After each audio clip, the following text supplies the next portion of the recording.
Boom! We officially back at it. This is Boog Nice coming at you with another A.C.B.A podcast Sunday night. That's Pharaoh doing his ventriloquist act.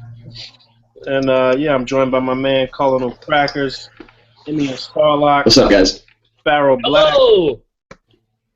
Rick is away tonight. He had to go pick up all his kids. He got like 20 different. Right. Right. Yeah. Yeah, which means I'm here to herd the sheep this week. So I'm anxious to get into it. You guys see what I've missed for the past couple weeks because last week I wasn't here because I was working on my tournament entry. Yeah, man. The tournament entries was looking pretty good. I guess we'll get to that later. But Yeah. But with that said, let's go to you first, Bug. What's going on? How's been your week of collecting? yeah, this week has been pretty good, man. I didn't get a ton of stuff. It was just a bunch of stuff that was coming in that I had on pre-order or that was shipping that I just started getting this week. So I got a package from Big Bad Toy Store that had the Ultimate Sarah Connor in there. It had the Ultimate Jason, and it had the Ben Reilly Spider-Man from the Absorbent Man wave in there.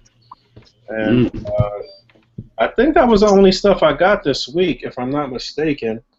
I don't think I got anything else. I don't know. I would have to look around. But yeah, Sarah Connor, official.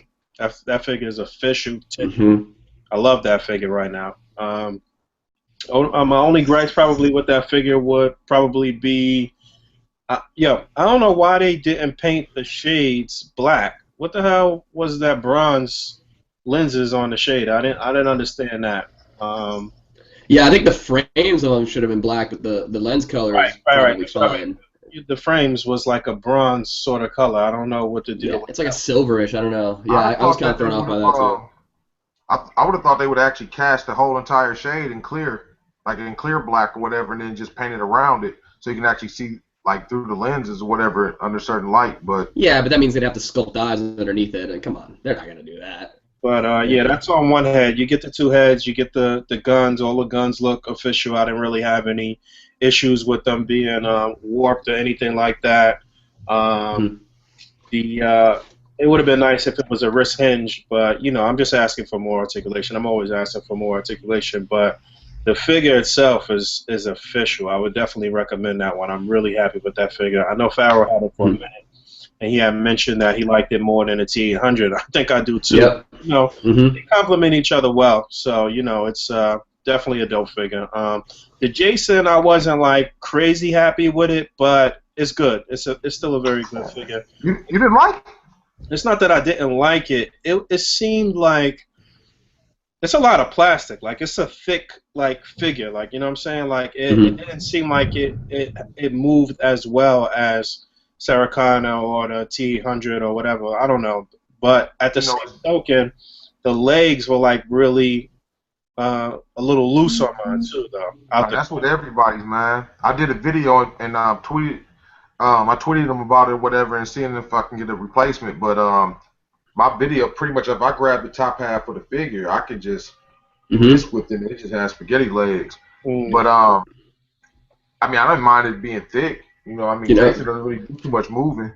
You're not actually the first person with that complaint. Like mine's a little wobbly, not that bad, but one of the reviewers I watch, outside the box reviews, he actually had a wobbly Jason too because he was comparing it to the Mezco one. His was relatively wobbly too, so I don't know what they've done because I had the Part 4 Jason and it's a little wobbly, but definitely not to the extent that these new ones are.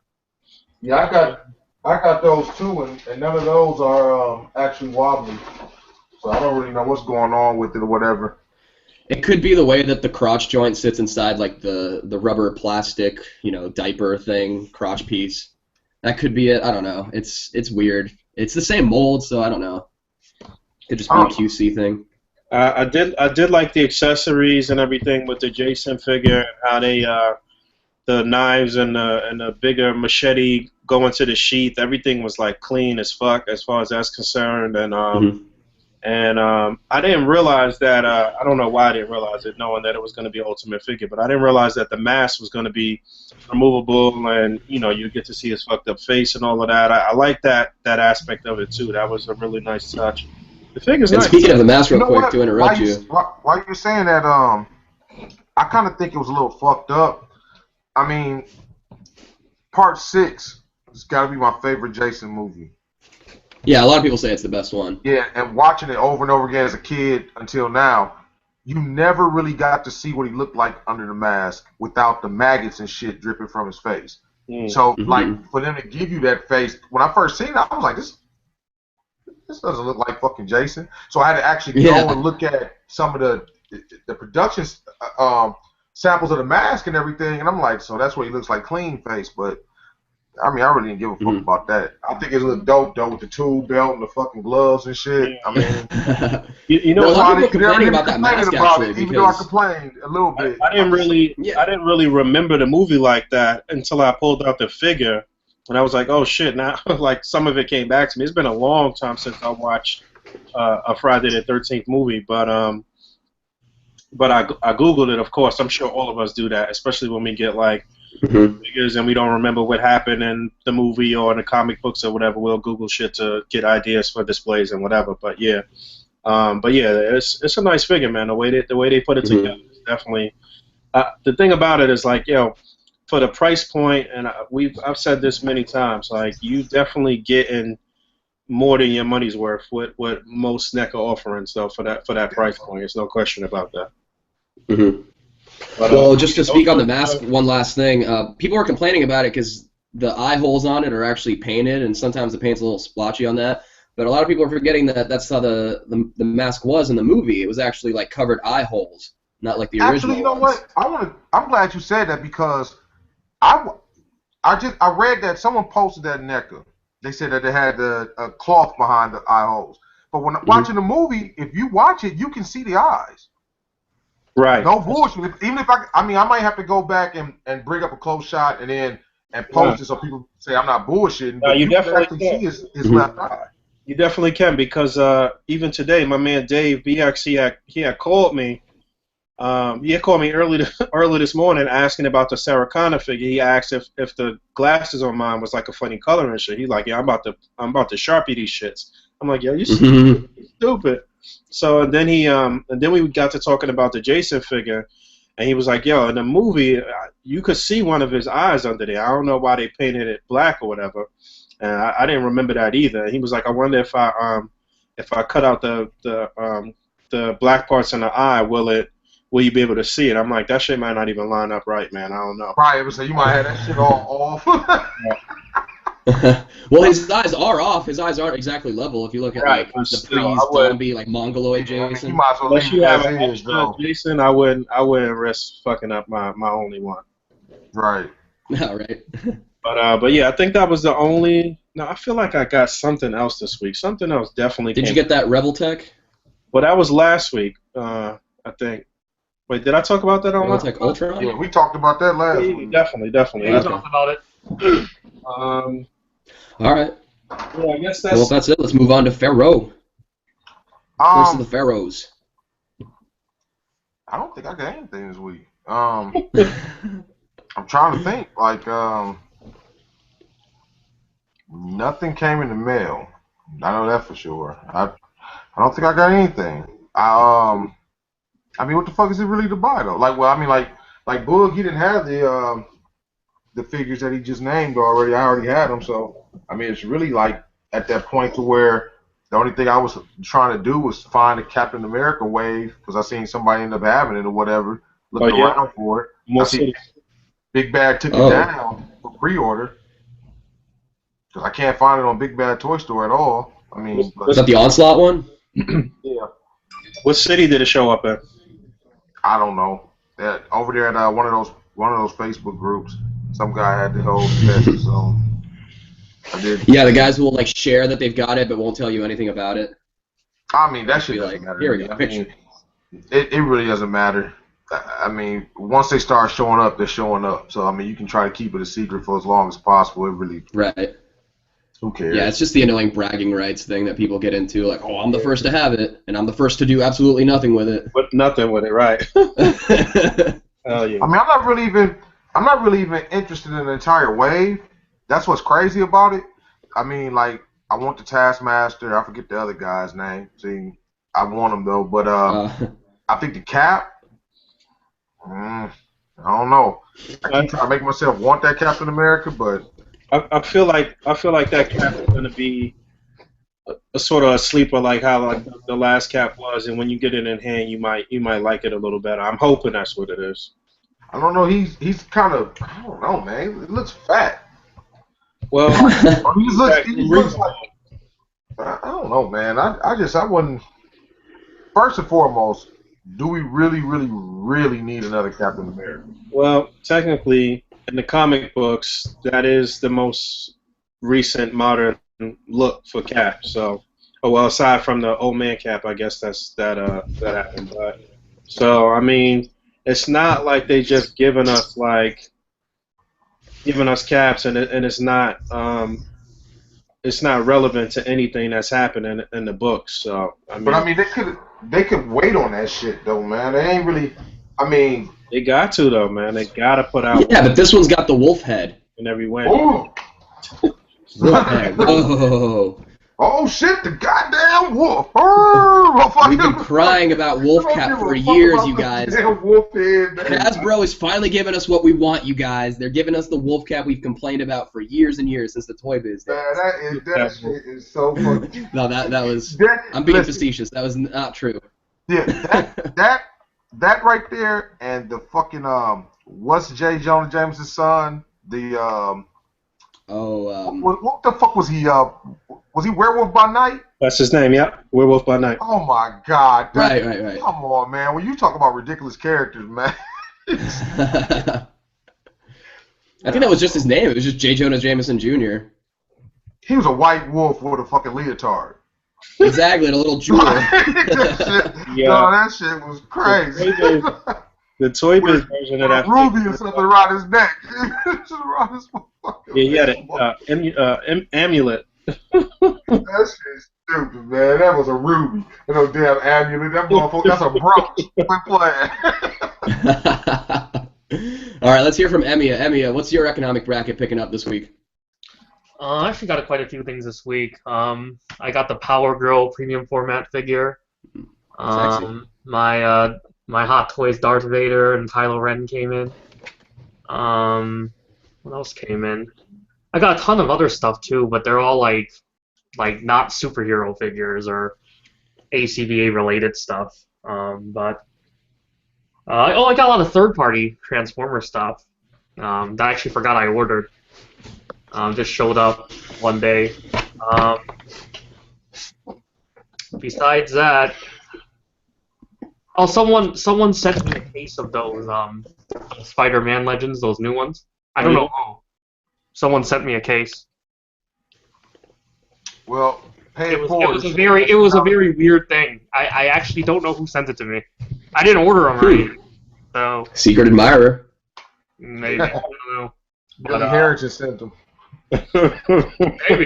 Maybe it was Billy Harrington. Maybe. Thank you, Billy. Shout out. Why? So Billy Harrington sent me a case of Spider-Man Legends, apparently. Besides that, like I said, quite a few things came in, but mostly like the anime figures and stuff like that, like the statues and stuff. That's mostly what came in. So. Did you open any of the Legends figures? Nope. I didn't open any of them. Oh, no, I opened Spider-Gwen. That's the only one I opened. Oh, yeah? Yeah. I hope they do a Spider-Gwen. Sideshow does a Spider-Gwen premium format figure. So I can buy that one. Hey, Emiya, when does the other version of this ship? I think in like 2 months, 2 or 3 months. You mean the web shop version, right? The web shop version, right? Right, yeah. I was going through my one of the sites shit I had paid for and seeing this out there. I was like, damn, I already got this figure. Actually, interesting you show that figure. I just received notification from Gentino that the 12-inch version, the highly engineered version of the Ultraman manga version is shipping at the end of the month. So that's gonna be very incredible. But yeah, the actual what I consider the real version of that figure, the web shop one, which comes with everything that figure should have came with, and has the paint job that figure should also had. Right. That's shipping in like I think like 2 or 3 months. Okay, I'm just trying to make sure, man, because I know there's a lot of shit. I know that I will be having to pay for We'll it. actually hopefully see the follow-up figure for that line pretty soon. I'm pretty sure Ultra 7 will be the next one. It's an obvious choice. So I think they're going to do that one probably next. And I'm actually kind of skeptical to buy that one because the problem is I don't want them to do the same shit that they did with that, where they basically sell us the figure. You know, it was actually a really hot figure. Everyone wanted it. A month after it comes out, they announce, oh yeah, by the way, we're doing this version that has the paint job that you wanted. It has all the accessories that should have came with the first time. You know, it's I don't know. It's Bandai. It's just how they do it. They've been doing it for years, so they're not going to dupe me into buying another one. I just the one thing about it besides the unhelmeted head, it doesn't come with these. It doesn't. It comes with the ones with the trails. The trail, right? The one with the trail. Yeah, basically the one from the illustration. So you can replicate the illustration perfectly. It also like has a more metallic paint job, like it's more shiny. Like basically, it looks like how that one looked in the prototype pictures. Right. Man, yeah, they dulled it for the this thing is it got really dull, man. Yeah, they dulled it up, and then like I said, they should have like I said, the figure that is coming out, that should have been the figure we got the first time. I hope that they don't do that again with Ultra 7. I mean, we'll see what happens. I mean, a lot of people were mad about it, so it was one of those things where you were totally rewarded for slacking off. It was a dope figure though, man. I like this figure a lot, man. It's a lot of posability. Oh yeah, I mean it's a great design. It's a great figure. You know, there's a huge controversy right now in the Ultraman community. Because Bandai recently revealed in the last Tamashii Nations event that they are basically restarting the entire Ultraman line from the beginning under the SH Figure Arts banner. You know how Ultraman had its own line called Ultra Act? Well, they're doing it all from the beginning, they're making people buy every character again. They don't have to. People can be just happy with what it is that they have and just... No, people are never happy with what they've got. Never like that. You know, they're always going to want to buy the newest one. But a lot of people right now are wondering what's the fate of the current line. It looks like the figures that are in the Figure Arts line are actually a little bit smaller. And, you know, the proportions are a little bit different. So some people are thinking they might just hopefully keep making figures for the current line and also just have another line running at the same time, but no one knows right now. I know the big thing is the fact that they're offering the villains again, and the villains have gotten really expensive because they haven't been in production for a while. There's some of the early figures like Botan, you know, those ones, you know, so Zeton. So. Well, not to waste time, just one other question I have for you. What's the odds of them doing what is that? What is that? Cars? Cars? Is it Cars? The ninja with the chain and lock on his swords? From what series? Shit, it gotta be. I think it's called Cars. K-A-R-S? Oh, Karas! Karas. Okay. Karas. It means crow in Japanese. Karas. It means crow in Japanese. The problem is Karasu is not an active license. I mean, Max Factory did one a while back, a really nice one, and this goes for crazy money now. Yeah, man, like $700 for that damn I mean, you could find it for cheaper than that. The problem is not many people have it. They didn't make a lot of them. I mean, actually, the funny thing is a lot of people have actually asked me this question in the past, if there was a plans for another company to make one. I mean, what version would you like to see? Who would you like to see? I didn't really watch it like that. I just remember as a kid, I seen not even as a kid, just it wasn't that long ago. When I was younger, I've seen it or whatever. I just liked the design and everything, but I never really followed it. I just seen the chain break and he pulled out the sword. He looked kind of nice, so. Well, he was also in Tatsunoko vs. Capcom, the Wii game, the fighting game for Wii, the only good, relevant fighting game for the Wii. They had him in it. That kind of brought up some resurgence of popularity during that time. But yeah, I mean, they can always do another one. I think it's possible for another company to. You know what? Sentinel is doing all those Tatsunoko heroes. Right. Like Kushern and Gatchaman, stuff like that. You never know. He might be in there. Technically speaking, it's kind of it's the same studio. So, he is technically a Tatsunoko character. So it's very possible one day Sentinel might do a new one. That would be very cool.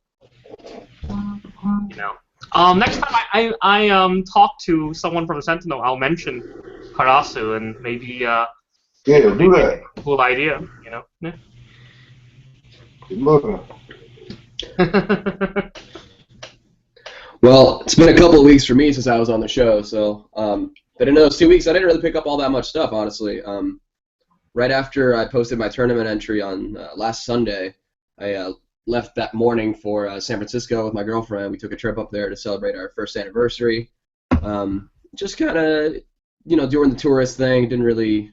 I used to live up there. I moved out of there in 2005, but I went back to visit in 2007, and I haven't been back to visit since. So it was just kind of cool going to the old digs, my old middle school and stuff, seeing all the new stuff that they built, and my old hometown, and doing the tourist thing in the city as well. Like, that I would say that's all kind of a haul because it all costs so much money because that city's so damn expensive. But it was a really, really good time. We spent like 3 days up there. Nice looking city, man. Yeah, it's beautiful. We went to the full house houses, with the overlook of the city in the back. We went to the Coit Tower and crossed the Golden Gate and stayed away from Oakland like everyone's supposed to. Didn't get to do Alcatraz, unfortunately, but because what sucks about Oakland? There's Raiders fans. But anyway, yeah, it was a really good time. We drove out there with my new car, so that was really cool. If y'all see him out on the street, beat his ass if you're from Oakland. I actually did like a little. I would say I did toy hunting, but I popped into a couple Walgreens just to kind of see the offerings, and they were just flooded with that yellow Daredevil, like falling out of the shelves. And everyone was scrambling to find this thing, and now it's everywhere. And I found it here in town, so I didn't even pick one up. It's fine. I didn't really pick up anything while I was in town. I did go buy this thing called Pocket Me, which is where they 3D print like a picture of you, like taken from all kinds of different angles, and they do it in like a 6.5-inch scale. So I was honestly like seriously debating getting myself like a 3D print model of myself to like go as part of my wrestling crowd as a civilian or whatever. But yeah, I didn't have money for that. It was like $200, $250, and that was for that size. They had other sizes too. I think the 6.5 was like the third largest. But yeah, pretty expensive. I probably have to go back up there with the intention of getting that just to have the money for it. But definitely something I'm interested in. Before I left, though, I did manage to find the Alien Isolation Xenomorph from the video game, which Pharaoh and I talked about a couple weeks ago. And my Toys R Us just had it, so I just picked it up real quick. And other than that, I really didn't pick up much. I got a couple things from eBay, like the Heroes of the Storm figures. I got the Lich King, and I got Tyrael. And I'm mostly from a Warcraft background, like World of Warcraft, so I was only intending to pick up the Warcraft characters like Illidan and Stitches, which I didn't know this, but it's like a deluxe boxed figure. It's like $45, and it's like one of like Pacific Rim kaijus. I thought it came in standard packaging, but it looks nice for sure. I definitely know the character from so many Naxxramas runs and having fucking my very first undead on the Horde side, just getting ganked by that thing. But the Lich King is definitely my favorite of the line. It is a seriously dope figure. My only complaint about it is that the purple of the cape and the sarong that hangs in between his crotch, it's a little too like new looking. It has like tatters on it from like being worn down or whatever, but it still like looks too like shiny, bright new. So I might just like wear it down a little bit with some black. Only have a dirty crotch. Yeah, I need him to have a dirty crotch, absolutely. He's the Lich King. Come on, he's the head of the Scourge. But yeah, I started playing Warcraft right around Wrath of the Lich King. So that's like the big baddie of Warcraft that I'm like most familiar with, and frankly probably has like the coolest backstory, is being like this human prince who was seduced by the powers of the Scourge, which is his ability to control the undead and like just command this army and this continent of his own. It's a really cool character. So I picked that guy up, and I'm really happy with it. The articulation's, a little whatever, but it is based on the Heroes of the Storm appearance, so it's not like Warcraft accurate, unfortunately. It's a little more cartoony, because that's kind of the art style that Heroes of the Storm goes for. And for people who don't know, Heroes of the Storm is a multiplayer online battle arena, or MOBA, in the style of League of Legends or Dota 2, and it basically just combines all like the heroes from StarCraft and Warcraft and Diablo, and lets you battle with them and their armies and whatnot. I also picked up Tyrael, which is actually a Diablo character. I'm not familiar with the character whatsoever, but I thought it looked really cool, and it kind of offsets the Lich King, because Lich King's all like evil looking, and then Tyrael's a little more like angelic paladin looking, kind of reminds me of my character from Warcraft. But I'm nerding out hard here, because Warcraft was like my shit back in 07, 08. So Yeah, that's some real other than that, no, let me tell you. It's like official nerd shit for real. No, 100%, 100%. Yeah, I was a raid. I was one of the top. I was one of the top hunters on my server. I was doing raids. I was leading raids. I was doing like battle plans and all that stuff with my guild. It's basically, it's basically what we do right here, except, I mean, there's no like, visual communication with the people. You're all just kind of on mic together and like coordinating, doing raids and all that stuff with like 10, 15 other people. So, that was my first sort of like foray into getting along with strangers on the internet. So I'll always be thankful for that kind of thing. I remember that dude that killed fucking around with Warcraft. What? Who did? You remember that? You remember that years back? Had something to do with erasing the character or some shit? Something happened, man. Something happened with Warcraft that got it. Whoa! You do no. That's cardinal sin right there. You do not erase a person's World of Warcraft character. Yeah, it was something happened. Punishable man. by death, sir. Unless it was a hoax. 'Cause I remember them talking about it, and I was going through my mind like, the fuck is a game? And then when they started talking about how people were literally like falling to sleep, like just dropping down like dead. Yeah. Well, that's You got Korean families playing it professionally and stuff. You got like parents neglecting their children and letting them go hungry just so they can continue on their raids or whatever. It's crazy. It's definitely not the game it used to be. Right now, Warcraft is very casual friendly. When your life sucks ass. I mean, because there's no way. Hey, I was in high school, whatever. I was in like 6th, 7th grade, maybe. I think I was in like 9th grade at the time, actually, when I really got into World of Warcraft. But Pharaoh, it was fun. You know that basically I guess kind of replacing your life is basically a strong marketing factor for video games. You know that, right? I mean, I'm not saying it's not. I'm just. You have to understand that it's not so much that I don't understand things; it's just that I don't relate to them. So it's not. Right, it's not like I don't. Well, maybe you haven't found the game. Maybe you haven't found the game that you could relate to. I'm never gonna find. Listen. How do you know? I'm never gonna find. I grew up in the ghetto, man. Listen. We didn't. It wasn't no sitting around playing no video games, man. You had interaction. You were outside throwing a football or at a court somewhere. You was trying to mess with some chick. Fighting, you do all type of other shit, but a video game will never replace human interaction. That's the shit my son is on. I agree. However, all day. I do think that you could be immersed in the game if you found the right game. Nah, man. I'm going out and meeting people. I'm going to talk to some real people. I'm not going to be sitting around with like that movie Gamer. Pharaoh. I'm going to be sitting around. Pharaoh, if someone shot you and you got paralyzed, all you could do is sit at home and play video games. You would play it. You say that you wouldn't want to play a game where you could do all these things you couldn't do, like run and jump and fly and do all these things. Isn't that the plot of Avatar, though? You would hear me and make it where it's like I have no choice. But I don't want it to be where I make a character. It's like, okay, let's take something like Grand Theft Auto. So I dress the character like I would dress, and I'm running around doing all the shit that I really ain't got the balls to do in real life. While I'm sitting at home and I'm all fat. Dude, that's sad to my say. Hair That's the all out is gray and shit. My teeth rotten and shit. I'm sitting there playing fucking games. I'm not saying you should get that bad, but you guys, there's a very healthy middle ground in here somewhere. You don't have to be like fully immersed in the game. You also don't have to ignore it completely. I'm sure there's a healthy middle ground in here somewhere. Possibly. But it is a huge part of the marketing. Like I said, I work in the video game industry, so we talk about this stuff all the time. My job is to basically determine how we market a game. So that is a huge Basically, part y'all on of how some we market bullshit. games. And y'all basically We want- selling drugs. We That's what do y'all want doing, people right? to get immersed, to get really involved in the games, to take up all their time, to basically that be your one thing. You know, there's so many hobbies that are designed to be your one thing. Honestly, though, You guys because are preying Fallout on 4 the mind. has got me in a vice grip. Who do you mean? Who are you in a room with? What is it like? You, the tobacco guy, the like all y'all just the McDonald's dude. All y'all just sitting around like, yeah, this is what we can do. No, usually it's just me.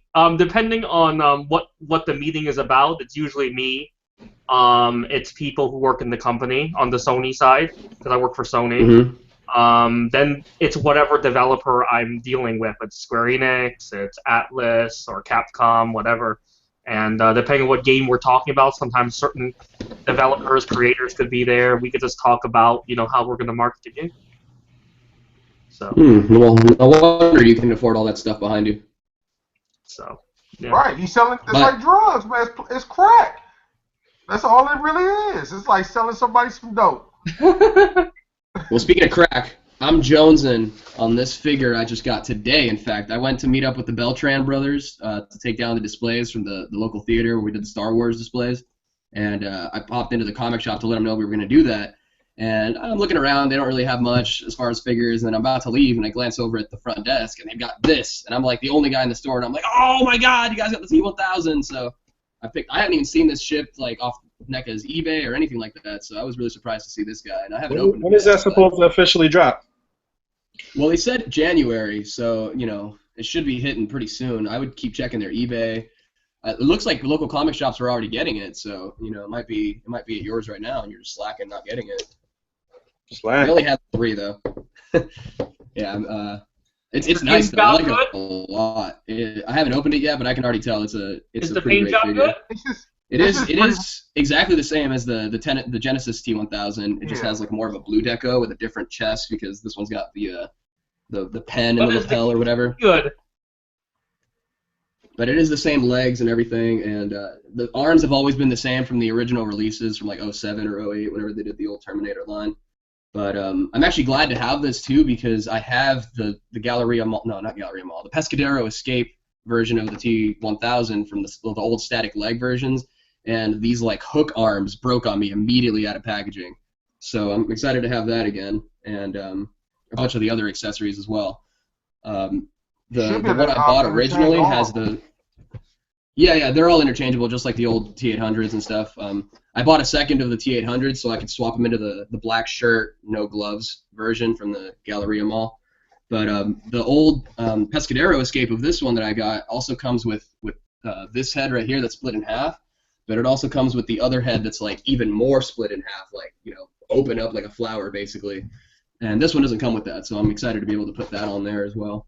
Other than that, you kind of know what to expect if you've got the Genesis one. It is basically. I was just about to ask you, is it the same mold? I don't know. Yeah, it is the same mold. Just different belts, different skin tone. It's the same hands for sure. This one has a different pistol though. This one has the Beretta. The other one had the 6-shooter pistol. And then this one has the claw arms, like the crowbar arms. So I'll probably open this right after we're done with the podcast, or if you guys drag on too long, I'll mute myself and start playing with it.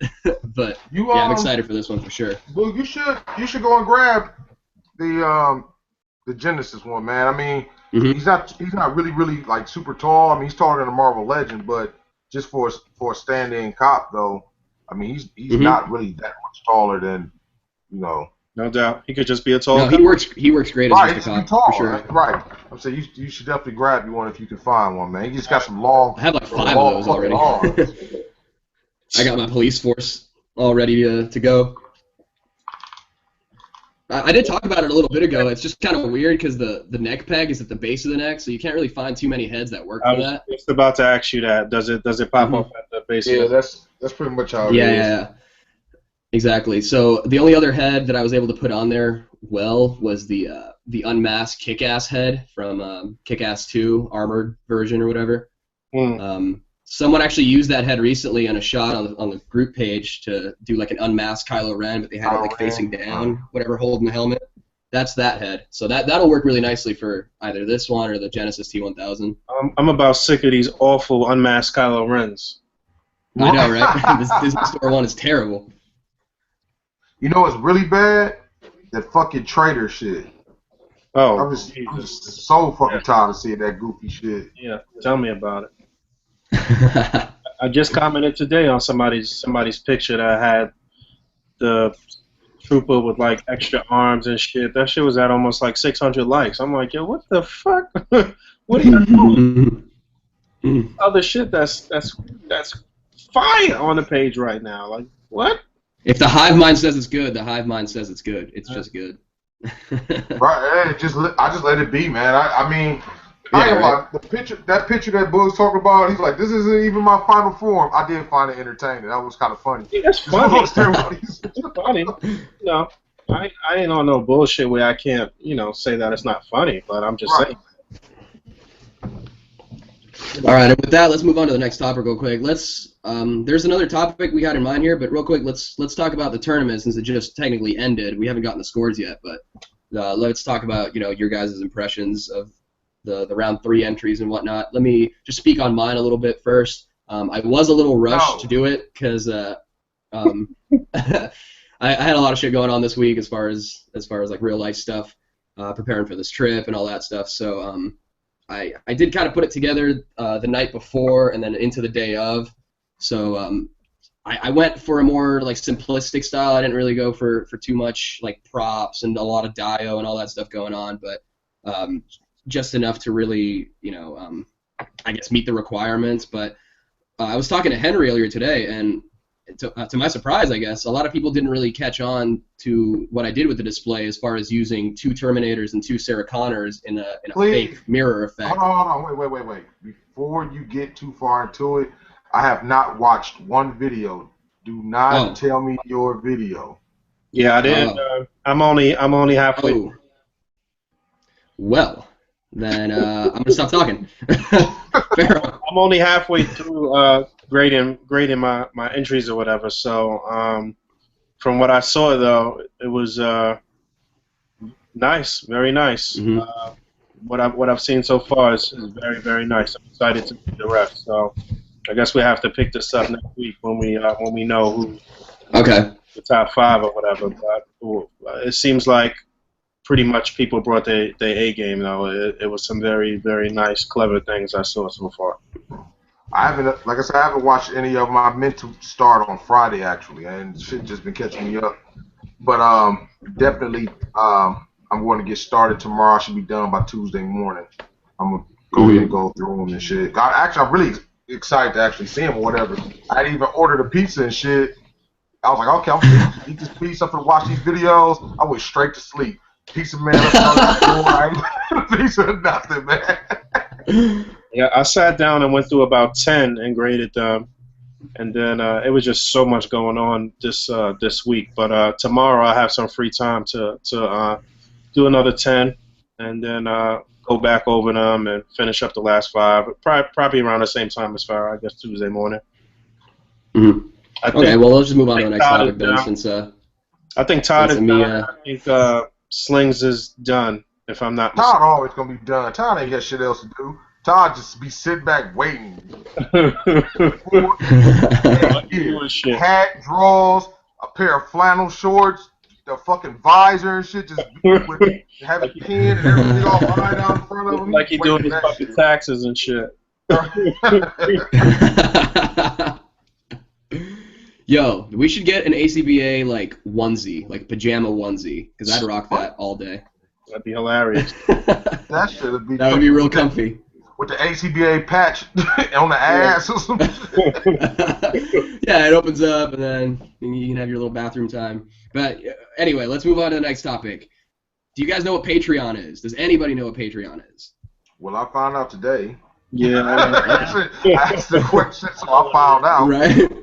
Well, it's basically like almost like a GoFundMe that's continuous every month, and you can basically give donations to content creators to encourage them and help them either improve their channel or create more content and whatnot. I'm actually a contributor to Glenn Webb and Craig Warwick's podcast, Articulation Assembled. I donate a couple bucks a month on Patreon. Just, I really, really enjoy their content, and I've been donating to them since the beginning because I've wanted to see more and more from them. But I had no clue that they even had a Patreon for the podcast. Yeah, they're very low key about it, but they have like a $1 bracket, a $5, $3, $5, and then it goes on. And what's cool about the way they do it is that they'll give you like a reward on their show based on how much money you donate, or which bracket you're in, I guess. So I think for the $1 bracket, they assign you like a superhero name, and if Craig's in the chat, he'll probably chime in and correct me here. He's usually on, but they'll give you like a superhero name that's like your podcast name, and they'll refer to you as that. And for the other bracket, they give you just like silly stuff that's kind of endearing to you as a viewer to kind of have the experience more personalized for you in a way. Let me ask you something. But go. So I have this like all like cleared out for me.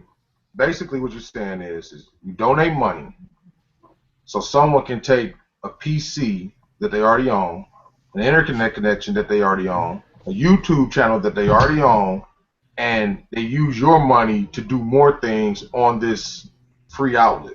On that platform, supposedly. Well, on that note, man, are you?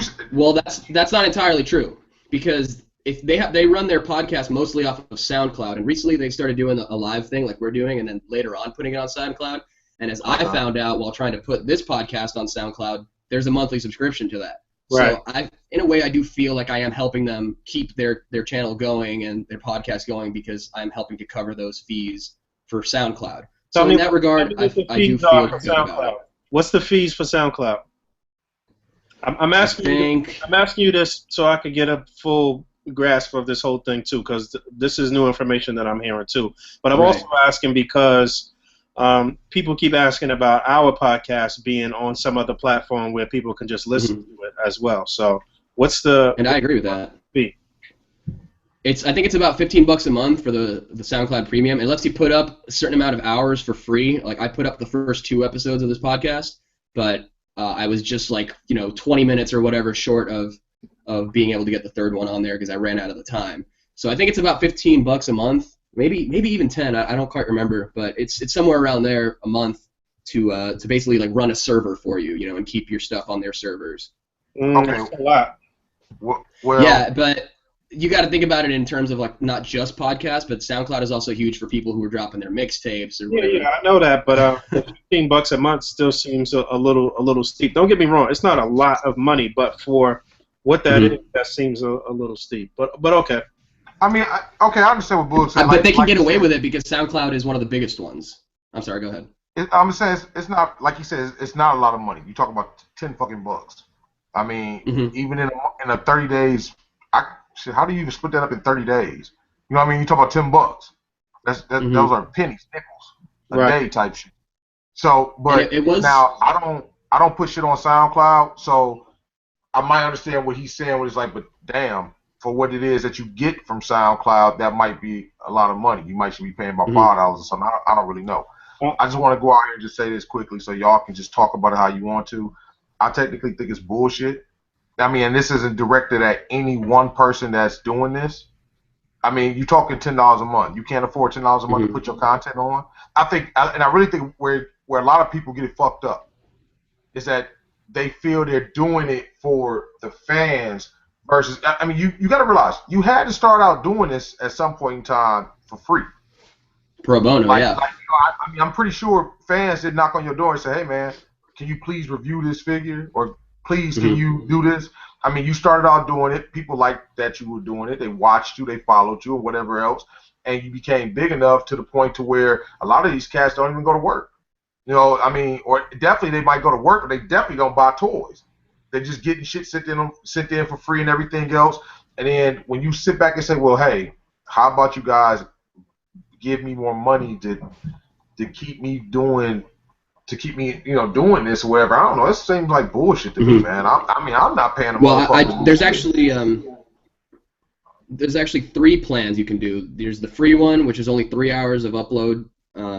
There's the Pro, which is 6 hours, and that's It says it in pounds here for some reason, but I think it's about $4 or $5 a month. That's 3 hours a month. You saying, right? That's it says upload quota, and that's the Pro that gives you 6 hours, and then the Unlimited gives you unlimited hours on SoundCloud along with a bunch of other stuff like. It says 9, I think euros. No, what the fuck symbol is that? Is that pounds or euros? It's like $9 or $10 a month basically, and you can also buy it by year, not have to pay by month. And if you buy it like for a year subscription, then it's like cheaper. But it also the Pro one includes. It tells you exactly where your listeners are listening from, what city, what country, their SoundCloud page, what app they're using to listen to it, how many times they listen to it on the website, and if you have the free one, it doesn't let you control the comments either. Everything else lets you control the comments and everything like that. So yeah, it's not $15 a month. It's definitely not. It's somewhere around 10. So. But here's where you get into like the weird thing of like what exactly do you really get for donating all that money in a month. And there's some people that will give you like an exclusive video, like email directly to you or something. It really depends on the content creator. There's not really much else to say about it. It's you kind of specifically asked about reviewers though, didn't you? Well, let's break it down for the listeners too. Before I guess before we each give our final insight on it. So I mean, right now we're talking about SoundCloud and people having the Patreon to help pay for the monthly subscription on SoundCloud to put out the content basically.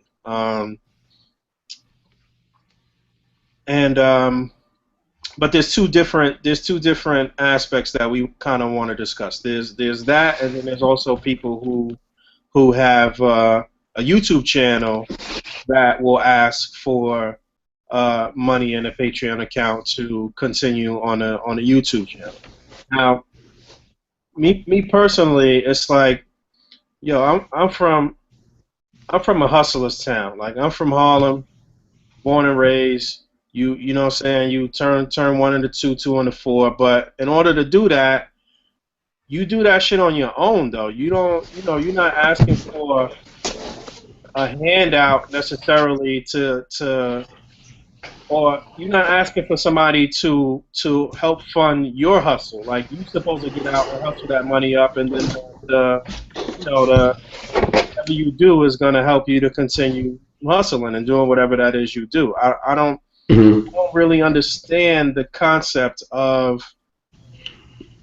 I don't understand the concept of give me money so I can continue to do this shit that essentially you could do for free though. Like it's not like it's like turning a side hustle into a main hustle.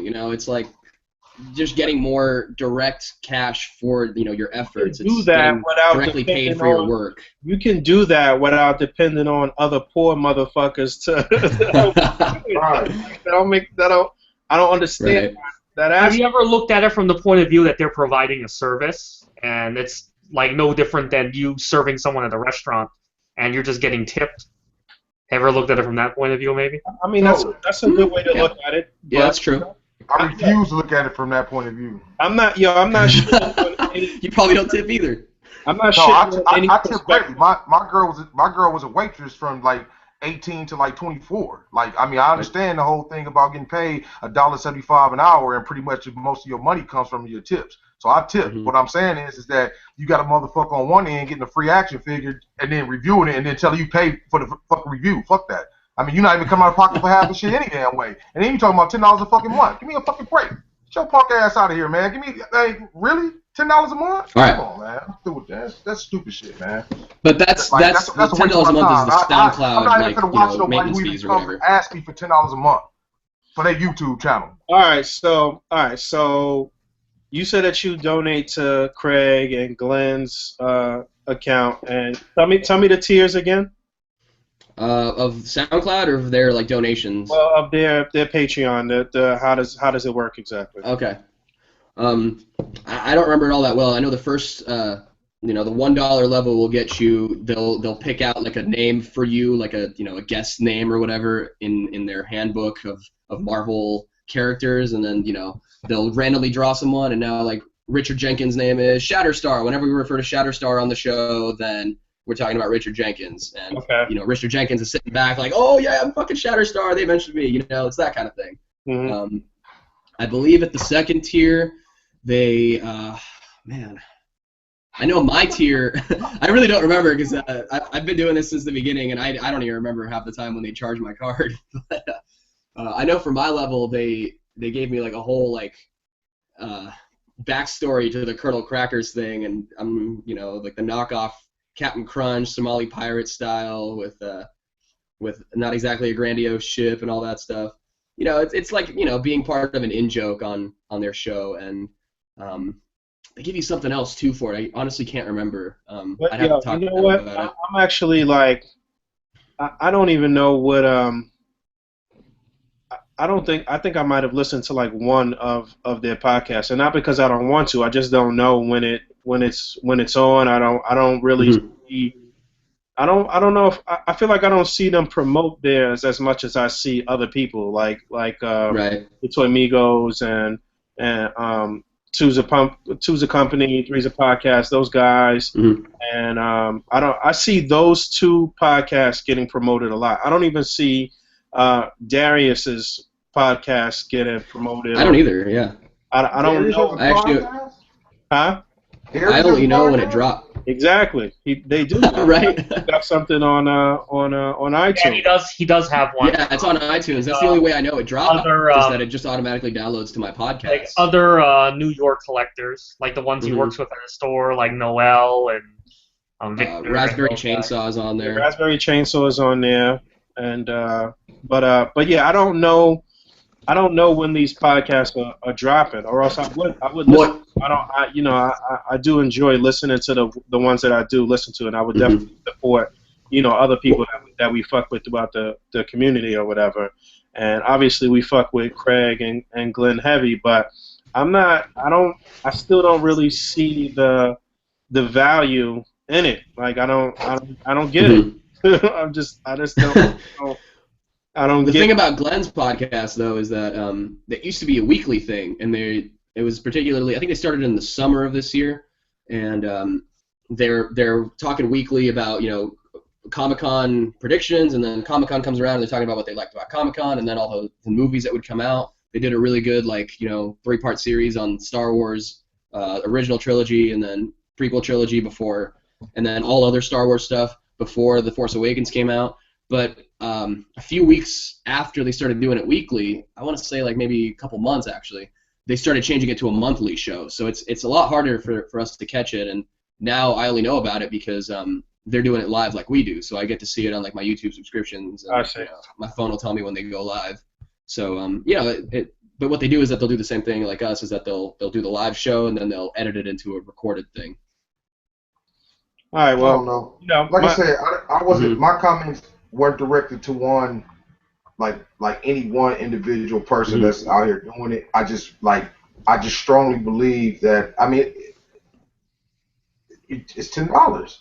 I mean, I just I can't get my head around it because you take all of the action figures that people buy, or materials or customs or whatever else it is, and you talk about $10 to keep your podcast or your reviews or whatever it is going. I don't think that they're necessarily taking the cost. That's just paying for their podcast, allocation of time. I think a lot of it is mostly they just want some, reimbursement for doing the review. I think that's really what it is.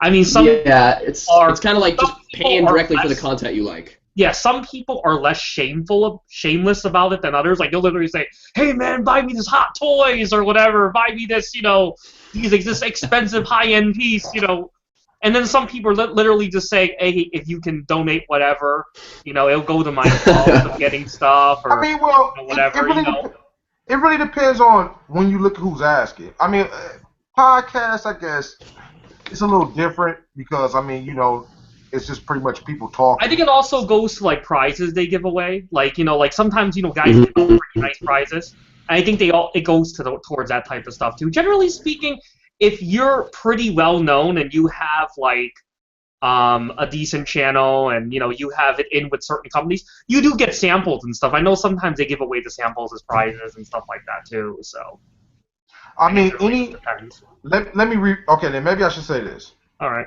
I say, if you receive review samples, especially on a regular basis, I do not feel you have any right to ask your viewers to give you anything to keep your channel going. You get compensation enough just by somebody sending you shit for free.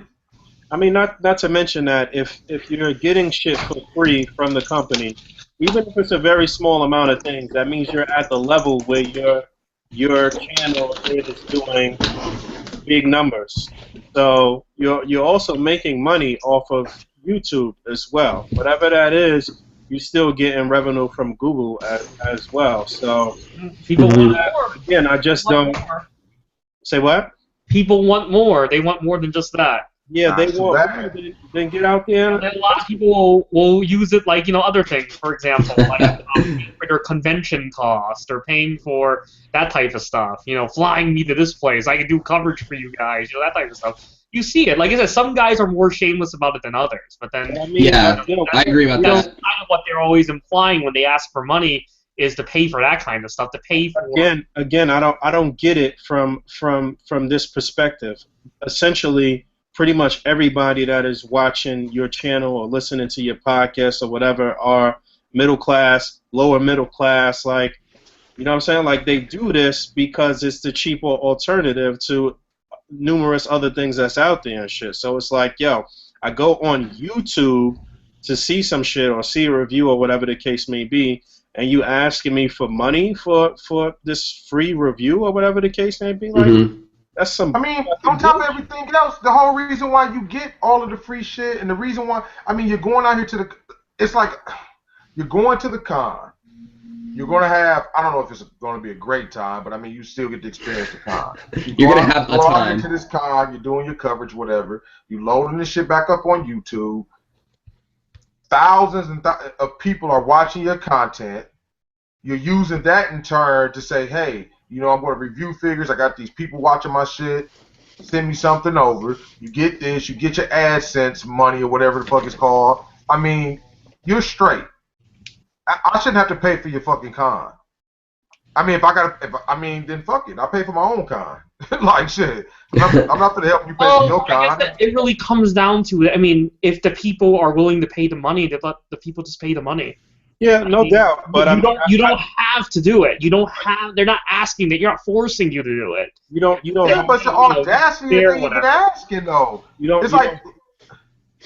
Yeah, it does seem like it's very brazen and shit. It's just, again, I just don't get it. There's no other platform where that would happen. It's like the weatherman coming on the TV and saying, listen, y'all all got to send me $3 a month, or I'm not fucking coming to report the weather no more. Right. And if you send me $3, I'm going to send you a special video. Yeah, you know what I'm saying? I'll send you a fucking right. Yeah, a lot of guys will be super shameless about it. Like, they'll be all Dora the Explorer, like, hey, I'm going to do this thing, but I need your help to do it. Right. So it's kind of nuts, man. It's a new level of like. It's up there with Kickstarter and stuff, though. Right. That's just kind of the age we live in. Is that it's a new level of like of internet panhandling and shit. Like, Right. Well, like I said, Kickstarter is sort of in the same vein. Indiegogo and GoFundMe and all that stuff is just. Yeah, it's just kind of a product of the times. I never want to feel like I'm beating you out of your money. Like, you know what I'm saying? Like, if I provide a service to you or I provide goods to you, I always want to feel good about what I'm providing and what you're buying. I never want to feel like I'm gypping you out of your money or, like, you know what I'm saying, or getting over and shit, as a businessman. Like, you know what I'm saying? I never want to feel that way and shit. You know what I'm saying? And I feel like that shit is kind of towing the line and shit. Like, you know what I'm saying? Like, I couldn't I don't have the audacity to do that shit, to come on my channel and be like, you know, maybe my content is not, you know, to that level yet, but still, like, I couldn't imagine saying put money in this account so I could continue to do. Yo, I do this shit anyway. I'm on my choice every day. Right. I'm gonna like talk about it with y'all. Like, this is what I do on a regular basis. Like, what? Like, don't make no sense. Like. Well, I think, like I said, they just want some kind of compensation. Whether they get it or not is one thing, but if you're at that level where you can ask for money for a Patreon, then you're already getting compensated. There's no you're already compensated. Right, that's what I'm saying. You're already compensated. You're already. You don't see any small-time YouTube channels asking for Patreon. You know, it's already an established channel with a fan base. I would feel better. Now, it would be different if a guy says, you know what, I don't collect this shit. So what I'm going to do is I'm going to go out and buy this figure just so I can review it for you guys. And you guys are hitting with Patreon or whatever the fuck you called it. You guys are hitting him with money, whatever. But these, you gotta realize, the majority of these like reviewers are collectors, die-hard collectors. To be 100 with you. So this was going on before the YouTube channel. And if you took away the YouTube channel, they would still collect. They would still go buy their figures. They would have jobs and shit and buy the shit that they wanted. So my thing is that I am not going to compensate you for doing something that you already want to do that I helped you become famous for doing. You know what I mean? So that's a very good point of view. I don't think they see it that way, but I'm pretty sure they don't see it that way. I mean, a lot of people don't see their bullshit as what it is. I mean, that's just what it is in life. But I'm here to tell anybody, I'm not like, you got me fucked up. If you want me to pay for it, I never. I will unsubscribe every fucking body and not even worry about it. Like, it's not the biggest thing. Because I don't really need a reviewer anyway to review shit for me. I mean, I'm pretty sure I've been collecting long enough now to I just look at pictures and shit and say, oh yeah, that's garbage. That was right there. You know, so I mean, I don't really need a reviewer. I don't even like reviews really. Transformer reviews would be about the most. Because I don't buy a bunch of fucking Transformers. But I mean, other than that, I don't. Shit, fuck them. Don't review then. Yeah. Like, it's kind of weird for us though here though. Like you're right, because we don't benefit too much from a review, because we could break down a figure, like you said, by looking at it, by buying it ourselves, like whatever the case may be. Like, and 9 times out of 10, we not gonna be the last ones getting shit anyway. We'll be getting it at the same time or even before some of these reviewers anyway. So we already know what's up. You know what I'm saying? So it's not really that beneficial for me to buy into that. And not to mention, it's 1,000 other hungry motherfuckers that's just starting up their channel that's gonna be doing it for free. Like, you know what I'm saying? There's no way I'm gonna put money into your shit when I could go and some young dude is trying to get on and he reviewing some shit, and like it's just I don't get it. I just don't. I don't get it. I don't get it. You already. Like I said, I think for them, they just see it as that's like their way of making money. It's like some of these guys do it. This is the only thing they do. They pay their rent. They pay everything by doing these reviews. So I think that's just how it is for them. To each their own. If you're doing it and people are paying for it, then right. You know what I'm saying? But I can't justify putting any money towards anything like that, especially a review. Like, you know what I'm saying? I'm not putting money in your account for you to keep reviewing some shit. You review shit if you want to. Like, I'm not. Right. I mean, you know, and the bottom line for me is, like I said, I mean, a lot of these guys watch certain reviewers just because.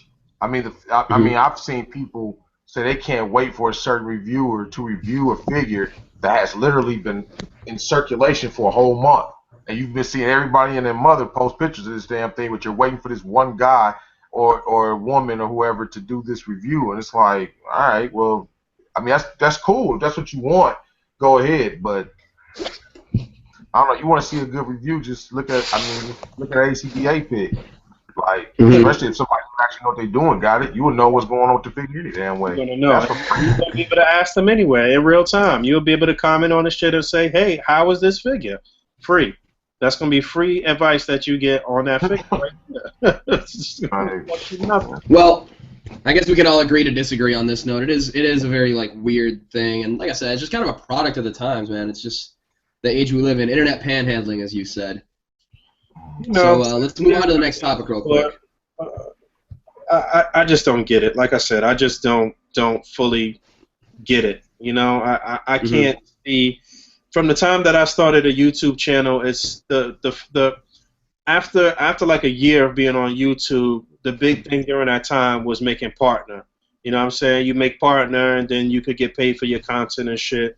What you don't know at that time is that even if you make partner and you start getting AdSense money, it's not a lot of fucking money anyway, unless you are, you know, having hundreds of thousands of views and shit on your channel every day. But there are several people who are playing that game and who are doing really, really well. That's your money right there. Like, you know what I'm saying? Just keep building your channel and keep doing your thing. But to ask the little people and shit, I just don't get it. It's kids that I'm worried about, man. I feel that. I'm really worried about the 13 and 14-year-olds and 15-year-olds Right. who moms and let them buy things online. Hey, mom, can I have $10? You take in your $10, you send it to this goofball so he can review your fucking figures. And I mean, right. You know, that's but predator story to me, man. Like, it still breaks down to you kind of doing what you want with your money. So it's still it's a touchy issue. But like I just can't see it for me. Like I wouldn't spend my money on that. It's not a good purchase for me personally. That's all. I'll just leave it at that. I don't. Yeah, we got some people chiming in the comments about this. Like, some people just want to live off of YouTube. You know, that's a perfectly real goal that you can have in 2016. No, it's possible, and you know, if you're able to milk the game and fuck up the system like that, then it is what it is. I mean, the world that we live in is on many levels is bullshit, especially as it relates to money. And you know, once you even get to a certain tax bracket and you in a certain echelon with money and shit, you pretty much got the game on tilt anyway, and money don't even mean shit at a certain level and shit. So like, yo, whatever you could do to trick the system and to play the game, then it is what it is, I guess. Like, you know what I'm saying? But I mean, you ain't gonna outside of A.C.B.A. and stuff, I do have a fair amount I know a couple of people that have actually made a really decent living for themselves just off of their YouTube videos, but that's because they have like millions of subscribers. And this one guy, he's one of the biggest like video game guys on YouTube. His name is JonTron, but he went to my high school, and I actually played an improv show with him. Oh man, several years ago. And I didn't know he was JonTron at the time. He was just like, you know, John Jafari is this dude that I did an improv show with. And then I realized he had a YouTube channel with over like 2 million subscribers. Guy made so much money off of that he went and got himself a condo in upstate New York, like Manhattan. He's living out there. Now, the last I heard of it, this is just kind of like, you know, rumor mill sort of thing, but a close friend of mine who's an even closer friend of his was telling me that he basically made a lot of money at once, and it was so much that he could basically support himself for exactly 1 year living in that location. And he's got this nice-ass apartment, you know, uptown Manhattan.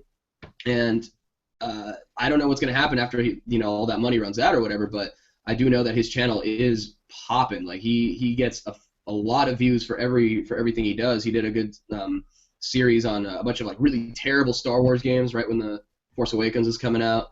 And he makes a good living off of that, so you know, we can't fault him. Like I said, anybody who's doing a YouTube thing and they're making decent money, then it is what it is. But if all right, you know what? If you're not at the level that dude is at, where you could live off of YouTube, don't play yourself. Keep it as your side hustle and take your ass to work every day. Right, I was saying, take your ass to work or something. Right. Asking the poor motherfucker to help you out, like you just got to grind it out. You just gotta grind it out. All right, reel it in, you guys. Reel it in. We're gonna move on to the next topic. We've gone on long enough. So it's 2016, you guys. It's a whole new year. Isn't that crazy? We're past the Back to the Future times. So, what are your kind of collecting goals for 2016? Are you looking to kind of downsize your collection? Are you looking to invest in some new lines that are exciting that are coming out? Or if you're like me, I might try to sell off a bunch of stuff to start off the year because I need some more space, you know. Boog, what do you think? I'm looking to get you motherfuckers to send me $5 a month each. I could keep collecting. So you can provide the exact same content, but one exclusive video a month for subscribers, right? You owe me $5.99. I don't know, man. This year I expect to spend even more money than last year, so I'm getting my affairs in order right now, and the bills is paid and all of that good stuff because I anticipate that this year is going to be crazy. I'm not gonna slow down. You know, A.C.B.A had a really good year. I expect this year to be the same with displaying and even better. And like, I'm not gonna slow down. I'm gonna keep going. I'm having a good time. I don't feel like I'm burnt out. I don't feel like I'm over it. So I'm gonna just keep going and keep having fun. I'm literally having the time of my life. I'm having a good time, and as long as I feel like that, as long as I'm passionate about collecting, then I'm gonna keep spending. I'm gonna keep spending my money on what makes me happy and shit. You know. So, I've noticed that the older I get and shit, like less shit means anything to me. Like, you know what I'm saying? Like, yo, I wear the same clothes every day. Like, I just don't really give a fuck about shit. You know, like, I wear a suit every day to work. So, I dress every day.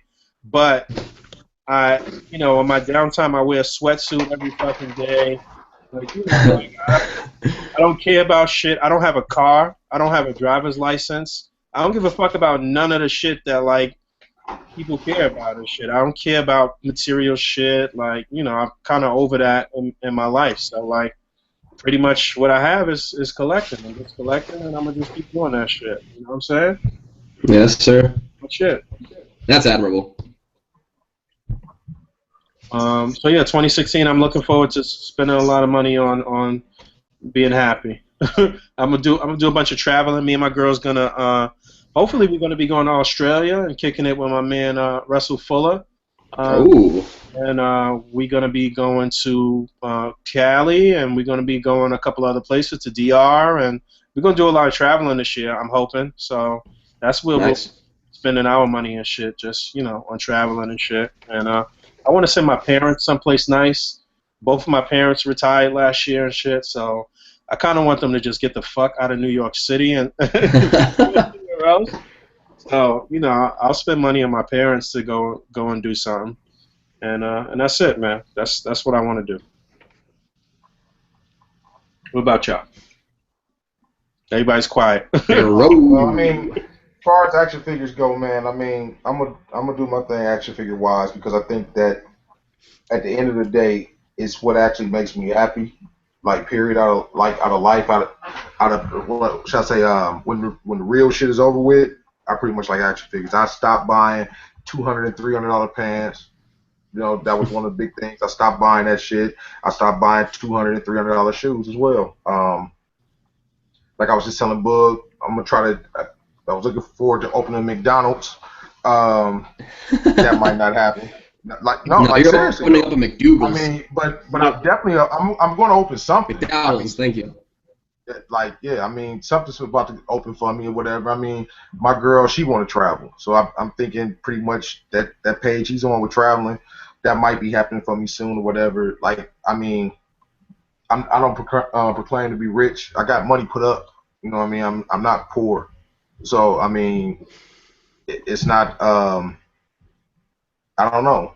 Figures, I don't plan to stop buying figures. I don't plan on stop doing what it is I love. I do want to say that to the people out there that if you can't afford to pick up a new line, don't. I mean, it's just plastic, man. If you can't afford to, if you need to drop a line or whatever else, go ahead and do it. There's no shame in it, man. You can always come back and pick this shit back up. Mm-hmm. So don't break you yourself. always come back and pay double the price later. But you're right about that. But if you're in a better place, it might not mean too much to you. You get what you wanted back and whatever else. I mean, you don't have to be like stockpile shit in the basement that you never see again after you just spent $30 grand on it. We just don't want to see this shameless shit. If you ain't got the fucking money, then you ain't got the fucking money. Don't be having your kid up on a trading page, putting up a picture of your kid, talk about I need Spider-Man. Right, hey, right. My kid really wants his hot toys. Fuck out of here with that shit. You can't afford it, then you can't afford it. It's like you said, there's no shame in saying, listen, I'm fucking poor and I need to pay rent and eat, and Spider-Man can fucking wait. That's it. Or you could just not eat. You cannot eat and just buy the toys. Or you could just eat ramen noodles. If you guys remember, I just was talking about him in a room full of them vultures, man. You see the message he sent to you? Like, don't eat, buy the toys. You could just eat cheap food and work out. Butter and bread every day. Life. Live Moss. Small meals, 5 small meals a day. You know what? That's something that I all spend. your money on toys. That's something I spend a ton of money on too. It's the toys and it's eating. I like to eat good. I like to eat. I like to eat great meals. I like to eat out a lot at nice restaurants. I'm not. Shut up. I'm not. I feel you, man. I like going out to if I'm taking my girlfriend out somewhere, I want to go somewhere not fucking Applebee's or not Chili's or Olive Garden, all that. No, I'm going to I'm going to places like North Italia. I'm going to places like Hot's Kitchen, Mediterraneo, fucking that trendy ass restaurant where they repeat all the specials and you don't know when the previous one ended and the next one begins. They just rattle them off on you. I love those places. Well, we don't cook here. I mean, I'm pretty sure if Boog, if Todd was on here, he'd tell you definitely. There's really no cooking in my house. Yeah, I cook. I definitely cook, but we eat out a lot. My girl works at a restaurant on top of that too, so we eat often and so food is like a major expense, you know what I'm saying? And I never bring my lunch to work and shit, so I eat out at lunch every day. I was just talking with my girl about this shit today. She's like, you spend too much money per week on food and shit. That's what it is, though, man. I mean, that's just what it be. This is the year. It's still worth it at the time. For me, just being happy, man. Don't, man. Those are things that really count, though. The things you actually can enjoy. None of that other goofy shit that you were doing when you were a kid matters. None of those, like I was saying about pants and shit. Yep. Buying a pair of $200 pants only for them not to be really worth shit after you buy them, that shit don't count for shit, man. That's some shit my kids are on. I don't fuck that shit. For nothing. I like nice TV and furniture and all type of other good shit where I can relax in my crib. Right. When you come home, you wanna you wanna feel comfortable and shit. You wanna escape that world and all of that good shit. So. Exactly, man. I'm an introvert by nature, so coming home to my house is coming back to my castle, my domicile, my place to recharge. So I like keeping my house, nice and organized, keeping my displays clean, keeping the house clean as best as I can, because sometimes we get lazy. But my home is my fortress. I like keeping it in good shape, and I like having people over and letting them appreciate a nice domicile. Yeah, so something that I notice about I would say most collectors, I guess at the level that we at are very organized and neat with their shit. You know what I'm saying? It's almost like it's real and we real OCD about the shit too. I don't know about that. I hear Emiya laughing. All this bullshit. Emiya shit is it's a method to the madness and shit. It's not it's just some repugnant shit he's got shit on the shit. It's a lot of shit everywhere, but it's not, he's not living in squalor and shit. No, man, it ain't. No, nothing like that, man. That's this room alone. It ain't like you gonna go out there and be kicking soda bottles and all type of other shit out the way. Well, Boog, you've actually made this point in the past. You've noticed how some people who put out certain displays that look kind of sloppy or kind of messy or all over the place kind of reflects on them as them being a very sloppy person. Yep. And not to be insulting or whatever, but it's just it's like a person revealing their personality through their displays, if that makes sense. Definitely. You can definitely see those certain traits and different things in people's display style. No question about it. Emiya, what do you got in mind for 2016? You didn't get to you. What you doing, Emiya, in 2016, baby? What you doing? For the past couple of years, I've been trying to cut down, but it's like each year I buy more and more. I used to like buy like even stuff that that I normally don't handle very much. I would buy like 2 or 3 of them. It worked out well because I actually had a ton of stuff I could sell, and I made a lot of money on that stuff, like the statues and stuff like that. This year mostly I just wanna get my place organized, my place cleaned up. I wanna get certain things in order, as far as like displays and things like that. Besides that, for other hobby-related stuff, what happened? Tell 'em about the tattoos you're gonna get. Oh, What about you getting your balls tattooed like Dragon Balls? You're gonna get Fig that's Life my across plan. the stomach, Tupac style? I'm gonna get a special message tattooed on myself. What do you mean special? Like color changing, or it shows up under black light, or what? No, it'll be the real tattoo that everyone can see.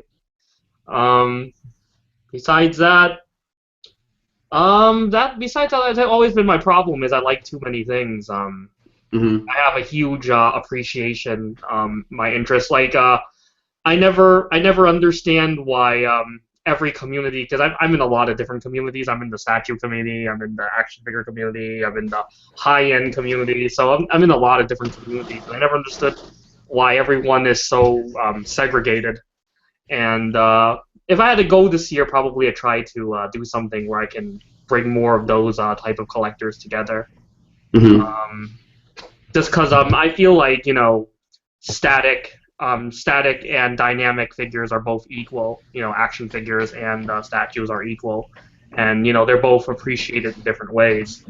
So that's definitely a goal of mine. Besides that, my personal life, I'll probably come to decide what I want to do with my fighting career, since I'm not sure where that's going right now. I haven't had any fights really this past year, so I'll probably have to decide what I'm going to do with that. Work will be normal. I'll still be doing what I'm doing right now. Besides that, I don't know. There's a lot of things I want to do, but again, feels like as I get older, there's not as much time as there used to be, and it feels like my time is running out as I get older for certain things that I want to do. So hopefully, in time, sometime this year, I can really get certain things in order and start moving forward more. So yeah, that's admirable. I'll go next. Let's see. I definitely want to kind of streamline my collecting a little more. Probably just be sticking to Legends and NECA. There are a few things coming out this year that I'm definitely kind of like interested in dipping my feet into, but as far as like the methods of attaining it, I don't think they're gonna work for me. Like I'm talking the Thundercats line with the subscription fee. If I saw those at retail, I'd probably pick them up, but I don't think I'm gonna subscribe to Club Third Earth or whatever. Speaking of which, that goes up for pre-order tomorrow. Nah, dude, it's like $25 a month plus a $25 like initial subscription fee, which quote unquote covers the exclusive figure. But yeah, I don't know, man. I mean, it's not. It's if you like it a lot, it's not that. Yeah. I guess if you're a big Thundercats fan like that, I can definitely understand the value. However, we're getting the same Masters of the Universe molds that we've had for like 10 years now, however long that line's been out. So basically, and quick shameless plug here, I'm going to be on the TC3AP podcast with Bodega Joe and Toy Addict 26 and El Sinestro next week, and I can't wait to get into it with Toy Addict about these Thundercats figures because I have definitely not agreed with them. George, I'm sorry to cut you off, man, but I was just talking to George from their podcast yesterday. For a while, he was talking through message, and he was telling me about the Thundercats line and shit like that. He's all in. He's ready for them. Oh yeah, absolutely. I'm like, You realize a lot of people. I'll save my points so I can make them on there. That Yeah. been waiting for Thundercats figures that they can actually, there are some good. I mean, I understand both of your gripes about the Thundercats figures and that Masters of the Universe mold, because that mold you can barely do anything with it. Like seriously, no ankle pivots. Like, aside from that, though, something I'm really looking forward to in 2016 is for our anniversary. My girlfriend got me 2 tickets to Monday Night Raw taping or recording or live show or whatever in February, which is going to be like a month or two before WrestleMania. So it's going to have all that WrestleMania hype behind it. It's right here at the Anaheim Center. So I'm really, really excited for that because I'm a big wrestling fan of past couple of years. That's actually kind of a year, really, because I used to like it when I was a kid and I kind of grew out of it. But I really got back into it heavy this past year, 2015, end of 2014, and I've been to a live house show before, but nothing like Raw with no commentators, no cameras, none of that. So I'm really excited to go see that. And I've never been to a wrestling show, even when I loved wrestling as a kid. I've never been to a wrestling show. It's a weird position just in 2016, the way they're starting off, because, and this has nothing to do with me, and I'm just going to talk wrestling for like 1 minute here, but they've got so many injured guys right now. So many of the top guys on the roster are injured out of TV and out of the shows and stuff that, this WrestleMania was supposed to be like the biggest ever. They're supposed to sell out, but now we're not going to have John Cena in it. We're not going to have Randy Orton, most likely. We're not going to have Seth Rollins. These are like, I mean, the only guy who's really going to be the big draw is probably Brock Lesnar, and I like Brock Lesnar, but I don't think he has the appeal that he did last year post breaking the streak from The Undertaker. So it's just kind of interesting to see what they're going to do in 2016 as far as bringing up new stars. I know there's like rumors right now of them bringing up a bunch of New Japan Pro Wrestling guys, like the Bullet Club guys and Nakamura and what's his name, AJ Styles, who is like the one everyone's hyped on. But it's like it's probably going to fall into the same thing because WWE just overworks their guys and they're getting hurt constantly. And if you bring in a bunch of new dudes who are just going to get hurt as well, you're left in the exact same position. So we'll see what happens. Like a month from now when the show is, it's like February 15th. But regardless, I'm excited to just like be in the moment and just bring my sign that says, are you not sports entertained or whatever I'm going to put on it. And like, you're going to do all that shit, huh? Dude, I love it. I'm gonna wear my Macho Man shirt. I'll probably wear some some ski goggles or something with it. Whatever. I'll dye half my hair blonde, Seth Rollins style. Damn, I should have cut my hair long for that. But anyway, yeah, it's gonna be cool. I just love. The house show is like its own energy and everything, and we're basically the commentators. So it's gonna be awesome to see just how a taping is. So now back to collecting. Like I said, I'm probably gonna be cutting down a little bit. I might still keep my wrestling stuff just because at this point I've got so much of it that I can't really like sell it off cleanly. It's going to be like a bunch of elites and basics that nobody's going to want, and all the good stuff's going to go first. So I'll probably hang on to it and sell a couple things here and there, but I'm definitely looking to get rid of some stuff. Like I got those Walking Dead building sets. I got a good amount of them actually, and I'm probably going to just offload the entire set to someone for on the cheap, just something to a price that's hard to argue that you'll just say, oh, all that for this price? Fuck it, I'll take it. So John Connor, if you're listening, you might be interested. I'll talk to you. Other than that, man, I don't know. I might just having a girlfriend now, being in a serious relationship for over a year now. It's kind of like you gotta gauge your finances a little more. And I know you guys are old fogies and have done this for a while or whatever, but you gotta balance it out though, no question. Exactly. I just bought. Oh man, listen, I got bitches. I don't be having to balance out nothing. I don't got to balance out nothing. And here comes Tisha about to come to the door. Right, she about to the door quick as a bitch. No doubt. Yeah, this is the first relationship that's serious enough that I actually bought my girl jewelry, and I've never done that before. So it's that takes the toll. It will over time, and she's a wonderful, beautiful woman. So I'm very lucky. So I definitely want to. Right, man. Should let you keep that. Exactly. Keep that ponytail, man. What's funny though?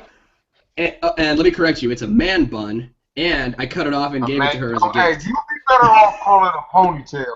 At least a man bun. That's like having a man bun. like a man bun in the oven.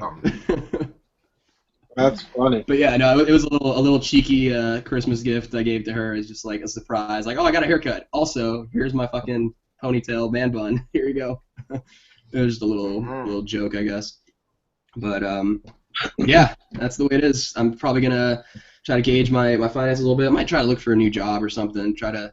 I'm definitely gonna go back to school. I don't really go to traditional school, which is I do improv comedy, and so I go to a like a theater school kind of thing. The one I finished up last year was Second City, which is where like Stephen Colbert and a lot of the SNL guys and Adam McKay and all these guys, pretty much the top comedy writers of right now are where they originated from. So it's a place with a lot of pedigree and something I'm looking to finish there, as well as move on to like other theaters in the area that are also doing improv and teaching different methods and stuff, and just kind of keep training that. Like I said, I don't really dig traditional school. Like I went to community college for a while, and it was shit. It sucked. Will not go back. And so I really it's being in LA, it's kind of one of those things where everybody's trying to do this, but you got to know when you have like a certain talent for something and just fucking pursue it. It's the same thing with A.C.B.A. Like I know I'm relatively good at playing with figures, and I wanted to reach a platform that allows me to really show that off, if that makes sense. And it's the same thing with improv. In fact, I saw the wrestlers John Morrison and Dolph Ziggler at an improv show at my school. That was like the sweetest thing ever, and definitely got me a little more inspired to not only do like more improv on my own with like my own group or whatever, but just kind of pursue the opportunities within the improv community in LA, which is kind of small, but definitely dedicated and passionate, and a lot of people I can definitely learn from. In the same vein of acting and shit, though, really. So it ain't no shortage of people trying to act in LA. That's for sure. Yeah, but I know how to act. I've done a lot of theater and stuff, and I've been in a couple of like student films and all that. But yeah, I could see you moving into that shit. I could definitely see you doing. I've told you that before, though. Yeah, and you can say it again if you want. But anyway, yeah, it's just something that I picked up in high school because I didn't know my high school like had an improv like program basically, and it was something that I guess I knew I would be like kind of good at it, but I didn't know that I would enjoy doing it and be so passionate about it after doing so. And definitely something I continued to do after high school, and I didn't continue to do anything else after high school that I learned in high school. So this is something I definitely wanted to stick with. That's about it for my 2016 goals. Everybody trying to just be happy. Yeah, exactly. It's all about just finding what you're good at. Someone gave me some very good advice a long time ago that really kind of like started me on this path of like, all right, fuck it, fuck school, I'm just gonna go do improv. They said to me, just find what it is that you love and just go out and do it. Just do it as much as possible. Be immersed by it. Be surrounded by it, and it will take you places. Telling the kids to drop out of school and go to clown college, huh? Hey, no, it's not clown college. It's adult kindergarten. I shit you not. What he's saying is pretty much, yeah. Yeah, no, I get the analogy. On a more real note, it's literally adult kindergarten. Like, we just get together in a circle, and it's like, hey, let's do some activities, and here's a ball, and pass it between each other, and we're supposed to learn this from that, and we're like one step away from getting one of those big parachutes or whatever, and all hiding underneath it. You know what I'm talking about? Parachute day in kindergarten. Right. And worst case scenario, when you out on the street begging, you could just improv and get you some money. No, I'll open up a Patreon account on my YouTube, and I'll just improv some shit. Yeah. All right. Well, let's move it on. Let's keep it moving along. We got some good steam going here. Speaking of a new year, new goals, same us. What do we hope that companies will improve on? Toy companies will improve on in this year. I know, we've probably got our fair share of complaints as far as quality control, but as far as character selection or distribution, all that kind of stuff. What do you think companies should really improve on this year? And I'll go last. So, Boog, go ahead. I don't know if I want to call out any one company in particular. We briefly talked about these the Mattel Thundercats figures, and I'm not gonna jump out the gate and do anything with them because, like we discussed, it's the seems like the same Masters of the Universe molds. And you know what I don't like about the way they look is they look stumpy. They look short. I don't like the when I see cats or Thundercats or whatever. I feel like they should be tall and like what I'm saying. Like they look real like frumpy This and cat. stumpy. Like I'm not feeling the height. The look of them, it looks like the paint apps and everything is going to be fine. Obviously the Masters of the Universe figures all looked great. They just barely, they just didn't really move like that. They didn't have a lot of articulation. So the one thing that I want to see is just articulation. I just want to see the companies do as many innovative things as they can with articulation, and, while still keeping the sculpt of the figure and it looking nice and still being able to pose and move. I mean, that's what's really fun about collecting for me personally is just being able to fuck around with the figures and articulate them in new ways and come up with new scenes and take a bunch of pictures and shit like that. So like I just want to. I want to see. I will call out one company. I want to see fucking Metacom. I want to see Mafex really step it up with all the quality control stuff and fix whatever issues they have. I want these Batman versus Superman figures to come out really nice. I want to see them win at those. Like what I'm saying. And Legends. I want to see them keep doing what they've been doing and keep improving. They've been on a steady ascension. They've been going up and up. They haven't really remained steady or declined at all. So Legends Hasbro has been pretty good.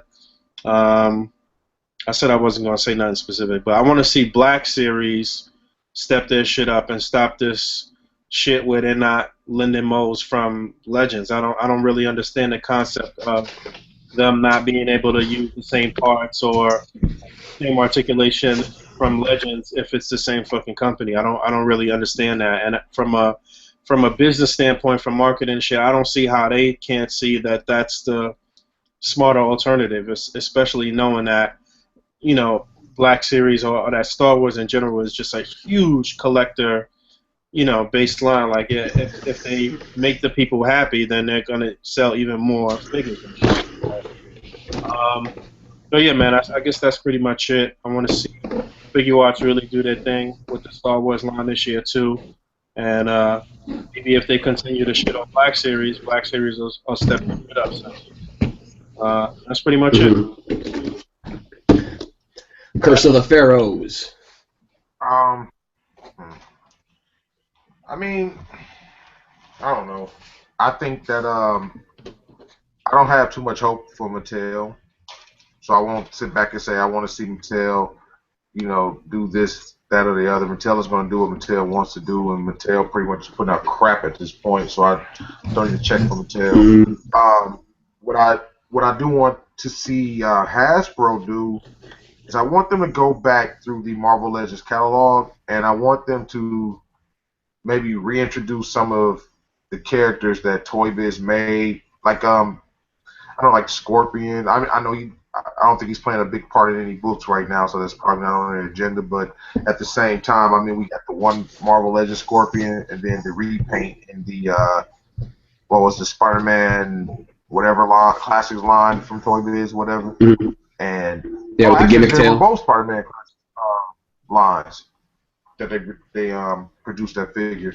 But just I want them to go back over and actually like redo some of these figures, man. And as far as Black Series is concerned, I mean, I really don't give a damn either way. I understand what Boog was saying. It doesn't make sense for them to be able to do this in one line and not in another line, especially when I think Star Wars might outsell Marvel figures anyway. But I mean, NECA, of course, I want them to that quality control thing. Hopefully, they get that under control because I really do like buying their movie figures or whatever. I hope Randy has an epiphany or something and just he stops bullshitting around and making crap that no one wants. Go in and go hard. Other than that, I don't really think I have. I want to see DC Collectibles add that articulation to those icons. I mean, I will forgive all I will buy another Superman figure if they add, or whatever figure it is they didn't have the articulation. If they add it, I'll buy it, and I'll just chalk it up to them, being inexperienced at the first go around. But other than that, I don't know. I think pretty much there's nothing really I would, I don't really want to see shit. You can go ahead on and say what you want to say. Emmy, are you there? Yeah, I'm You're here. up. All right, so for let me, me add. look at that. No, What? What did you say to me? Anyway, oh shit! It's power level with the 9,000. Nerd rage activated. I don't actually really buy. Well, I do buy them, but I don't actually. They're. I mean, U.S. figures like the lower end stuff. They only have a budget to work with, so I don't really have really high expectations for them. If they want to keep doing things, Marvel Legends, they want to keep doing the things the way they're doing it now, I think it's fine for the most part. Especially when you're only dropping $20 a figure, I mean, what do you expect? Of course, if they do more and, offer more things, it's always good too. So, all that stuff, it's pretty much the same. Prices have been rising a lot recently with, I mean, there's definitely been a price jump with a lot of the Max, like Figma line, the Max Factory Figma line, SHF line, Revoltech line.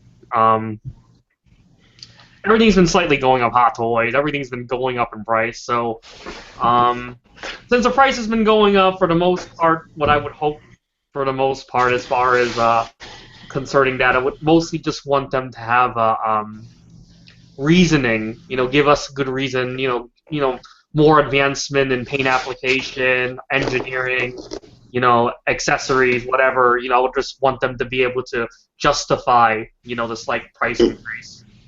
As far as that's concerned, I would like to see, there's been a lot of stuff introduced at recent shows, like prototypes and stuff at the Japanese shows.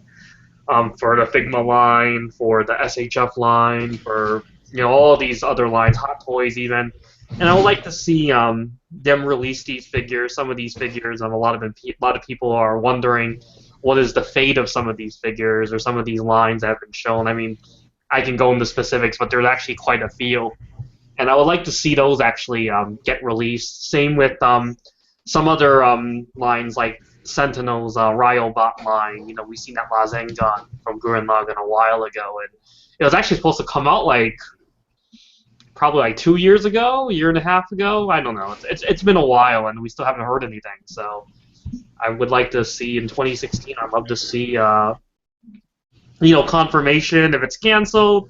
That really sucks. But if it's gonna come out, I'd like to see some kind of confirmation of what's gonna come.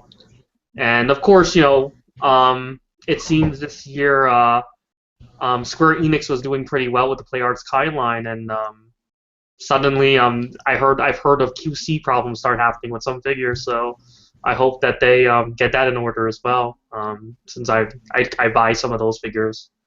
So yeah, I think that's pretty much it. For Medicom, I'd like to see more characters of some of the stuff that they're already doing, or if anything, if they plan on finishing certain groups of characters and stuff like that. But beyond that, I mean, besides the normal stuff of what you would expect from the overall quality of releases from any company, you would just hope that they just improve on that. Yeah. Yeah, I'm on the same boat as a lot of you guys. I would like to see Mattel. Pharaoh, we're never on the same boat. I'm out here riding a yacht. You got a little dinghy over there. You on a fucking sailboat. Fuck out of here. You headed for Gilligan's Island. You would Randy. Yo, me and Randy would be great boat buddies. I already got my Sperry's ready. But anyway, yeah, I'm on the same boat as everyone but Pharaoh in terms of just seeing the companies kind of like step out of the comfort zone. I want to see like these Mattel figures that just came out for Batman Superman, for example. Like I just saw them with the Veltrans, at Toys R Us just now, and oh man, that Batman is just horrid. Like, I can't believe that they couldn't take all the feedback that they got from the Comic-Con 2-pack and, you know, revamp it and make it a better thing. But you've got those stupid, like, wide facing out toes. It's like he's skiing and he's doing the pizza to slow down. Looks terrible. Doesn't matter what way you turn the leg. Right. I think Mattel's best line is probably WWE, and that's because WWE, you know, is got them like this, telling them what to put out and how to put it out. And so, in that regard, I think that's the best line that they've probably a lot of it's also to do with the fact that it makes a lot of money. Well, of course, yeah. So they have a higher budget to work with. Right. I mean, the face scans are, you know, 90% of the time on point. They got lots of accessories, not just like pack-in accessories, but like, you know, rings, ring skirts, ring mats, steel cages, giant like Hell in a Cell sets. You know, every accessory you could think of that you want to like recreate a match with or whatever, boom, you can do it. And I think that's like one of the most appealing things about it. I do have a bone to pick with my local Toys R Us though, because they put out that big Hell in a Cell set. It was like $80, and they brought it down to $40 for the holidays. And I went back on the 27th of December, and they put out a bunch of new stock of them because they were all out during the holidays because they were for $40. And they brought out a whole bunch of new stock, and I know for a fact that they did have those in the back and just stashed them there for when the price went back up. So I'm unhappy about that because I wanted that Cell set.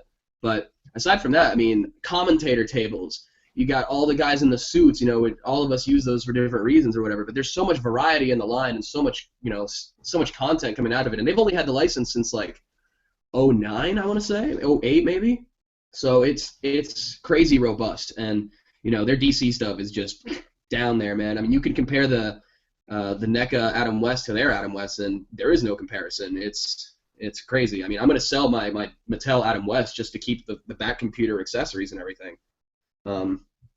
Aside from that, I would really like to see a lot more companies go with a more heavy social media presence. And I know a lot of the big companies would probably get bogged down by that as far as like getting so many goddamn people sending them DMs and sending them tweets and all that stuff. And they're not going to hire all these people to answer all those tweets. They don't have like, you know, a Randy that is just going to do it all himself. That's part of the game, though. They should, though.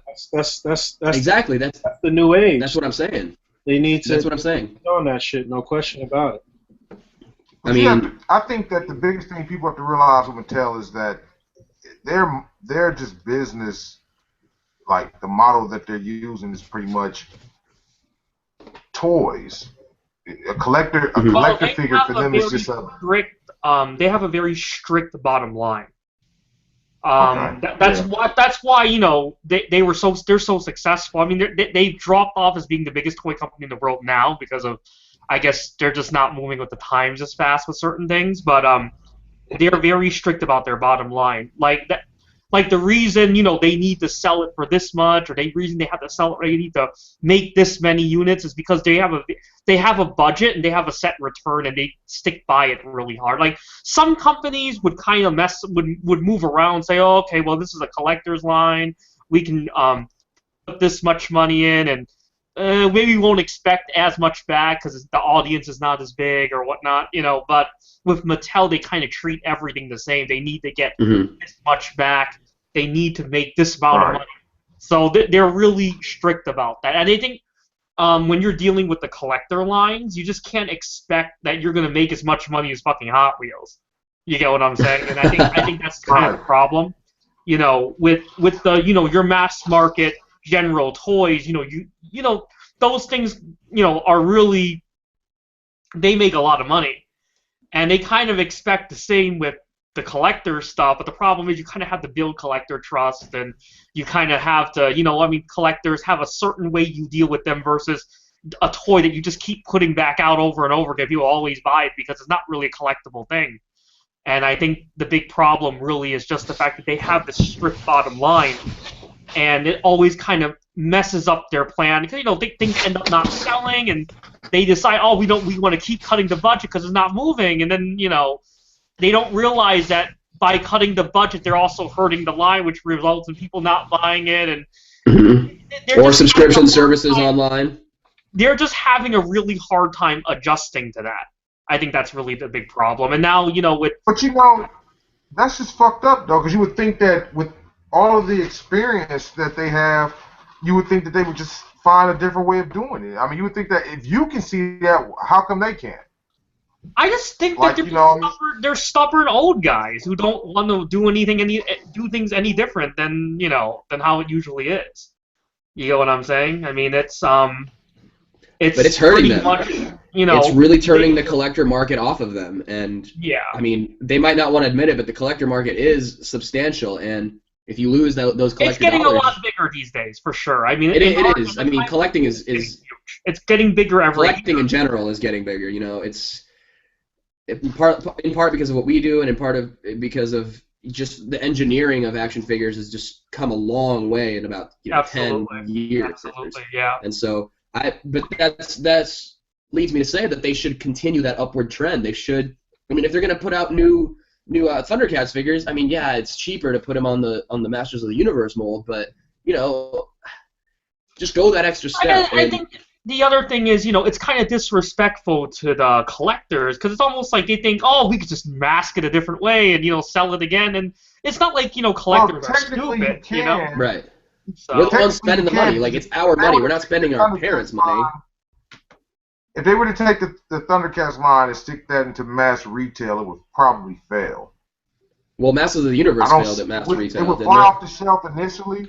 I mean, well, think about it. Most of the people who watch Thundercats usually watch the cartoon in the 80s. So they're typically that's about my age or older. I'm going to go to the store. I will buy the Thundercats figures, but once I buy them, that's it. I'm not going to buy 3 and 4 Lion-O's. My son doesn't want them. I mean, his friends probably doesn't want them. I mean, it's pretty much going to be one of those things to where it was shelf warmed. Well, Masters of the Universe definitely shelf warmed. Well, I think Masters. I mean, go on. You said what? No, I was about to say the thing about Masters of the Universe from Mattel. I think the problem with Mattel is this. I think this is for Master Universe. I think there's no alternative for Masters of the Universe, so you have no choice but to go to Mattel to buy figures. What I think killed the DC line for them is that the fact that there is alternative for DC. You can always go to other companies. There's other companies making better figures, even better figures, around the same price point like DC Collectibles. You have Bandai making figures. They didn't make a lot, but they made some. You have Play Arts Sky. You have like a lot of different alternatives of places where you can buy these figures. Now, the problem with that is they wanted people to commit to a subscription, but they weren't willing to commit to tell you exactly what characters were in the wave. I mean, what was so hard about simply saying, okay, you know what? Here's a subscription. Here's the 12 or 15 figures you're going to get this year. If they did that, I think they would have had a lot more people jumping on. Instead, they're like, okay, by the way, here's the first 4 figures, and then we still haven't decided what the other 12 figures are yet. Well, they couldn't sell you, they wouldn't be able to come along and sell you some shit that you probably just would not have wanted if they told you that that's what they were going to do. Like, we're going to sell you Starman, And I'm sure you're one of those. I mean, I don't disagree with you. I'm just saying that it's harder to tell someone that we're going to sell you Rocket Red when you don't care about them. Yeah, and the fact that when Rocket Red came out, said he was too big. He was. He was fucking huge. So I mean, the problem, like I said, I think if they released a list basically stating what character it was, what version it was, I think people could then look at the list and say, okay, let's just say there's 15 figures this year, and I want like 10 of them. They could probably be like, okay, you know what?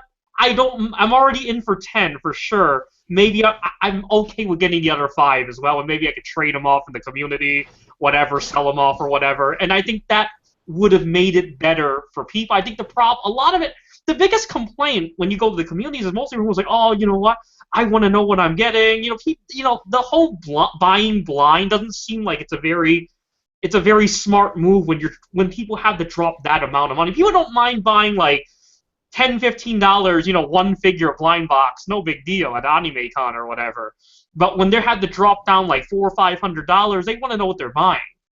So I think that motto really hurt them for sure. You produce like 60 figures. You produce 60 or 100 and some odd amount of figures using 3 body molds.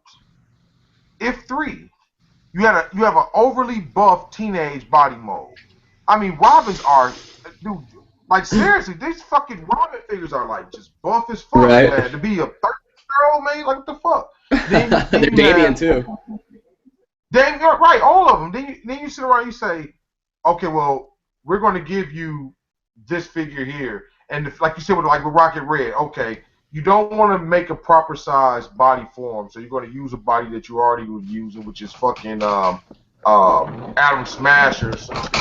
And you just put this figure on the body mold and say, hey, be happy that we made them. Like, that shit doesn't, I mean, no, fuck that, man. Trust me, I mean, I was invested in that line totally. I think I had every single figure from DC Universe Classics all the way back to DC Superheroes line. Yeah, I like that. Right. When I first met you, that was your line, so that was the line that you liked the most. When I first met you, that was your line. You know what I'm saying? That was your line. That was your thing. So.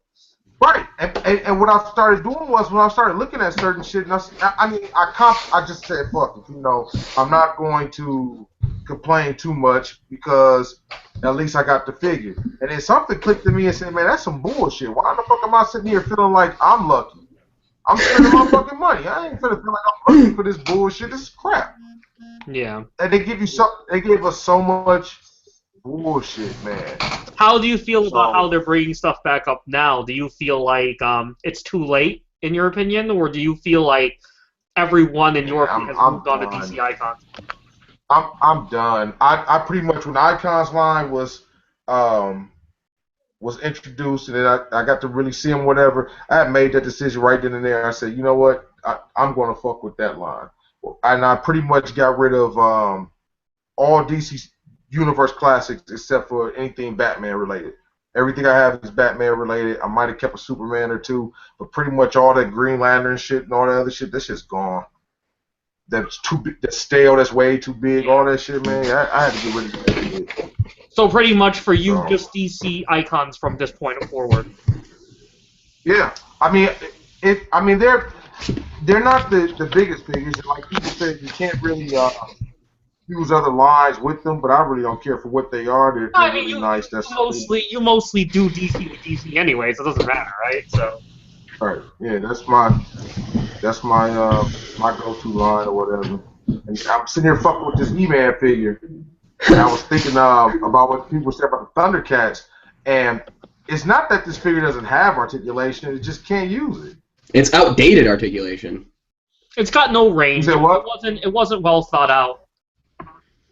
You can't, do a lot with it. The joints are there, but it's almost like they didn't really think about the range, how how functional it is. Mm-hmm. So, it has no ankle pivot. It's I guess that's true. It's still a toy, but and it does harken. It does. It does. It has an ankle pivot. Oh, I thought it didn't. Okay, well. The early ones, I think some of the later ones they removed. This is the early. The later ones are the ones that don't have the ankle. Yeah, the later ones they removed it. They removed it later on. Yeah. That's how you could tell if you had an early He-Man or later He-Man. So see, that's why. Well, that bodes badly for the recolors that are coming out. They're doing the animated colors, and I hope I really don't know, but I'm guessing you're gonna have the non-ankle pivot because that's actually the later saving cost version. So. That's terrible. Hey man, that's a shame. I'm kind of excited for the animated, the Funimation or whatever it's called. Funimation. I might actually pick up on those because I missed out on all the Masters figures, and I've seen them at like a local shop around here, and they had that He-Man probably for like $20, and I was like, oh yeah, maybe next time, then maybe next time, and then it's gone, and I never got it. So yeah, maybe I'm on board with it. I don't know. It would just be like a nice fresh start, I guess. And like I said, I don't know if I'm 100% down for Thundercats, but I am a fan of the show, and so that, I don't know, the subscription kind of kills me, honestly. Like Emiya said, though, they're probably going to be the only option that you're going to really have for a lot of shit. You know what I mean? Right. Either you buy the Yeah, for Thundercats or you Thundercats just and Master Universe, that's pretty much all you're gonna have. but you know, the one thing I do hope, I hope it's successful because the people who really want these lines, I think they deserve them. So I mean, Mm-hmm. hopefully they'll go forward into Silver Hawks. Maybe they'll go even low level as like Tiger Sharks or something. You know, hopefully this stuff gets made. Oh, wait. Who knows? You guys hear that? Listen up. You guys hear that? What is it? It's time for a pre-order alert. What do you guys got on the radar? Oh my God! Like an idiot. That's what they teach you in clown college, man. Adult kindergarten, my dude. Adult kindergarten. Boog, I know you got some stuff on the radar. Let's hear it. What I got coming up. I'm still waiting for my SH Figure Watch Stormtroopers to come. How many did you order again? Well, I only ordered one myself. I got 3 from Only Rick. just one? No, I got 3 from Rick though.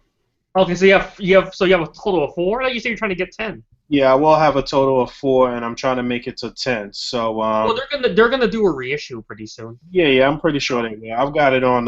So you'll have it. You'll be able to get them again. Order them I got it on alert. So as soon as it pops up, I'll be doing that. This past week, the 3 things went up for Bandai that I care about. They did the at the drop. say it again. You're talking for the Bandai drop earlier this week. For figure art stuff, yeah. Yeah, the Bandai drop. We call it the Bandai drop. It basically happens at 2 a.m. our time. Right, Everyone's exactly. up, and 3 o'clock in the morning, right. So, well, it's 2 a.m. right now. When the summer comes around, it'll be 3 a.m. because an hour. We have to move the clock 1 hour forward. Yeah, I missed everything at that 2 a.m. mark. But they dropped the Captain America, the pre-order for the Civil War Captain America, Yeah, which Mace Windu, Civil War Captain America. And what else did you get besides those 2? Captain America, Mace Windu. Mace Windu dropped, and Trunks. The other thing. Oh, Trunks. So did you get all 3? No. Oh no. Okay. What did you miss?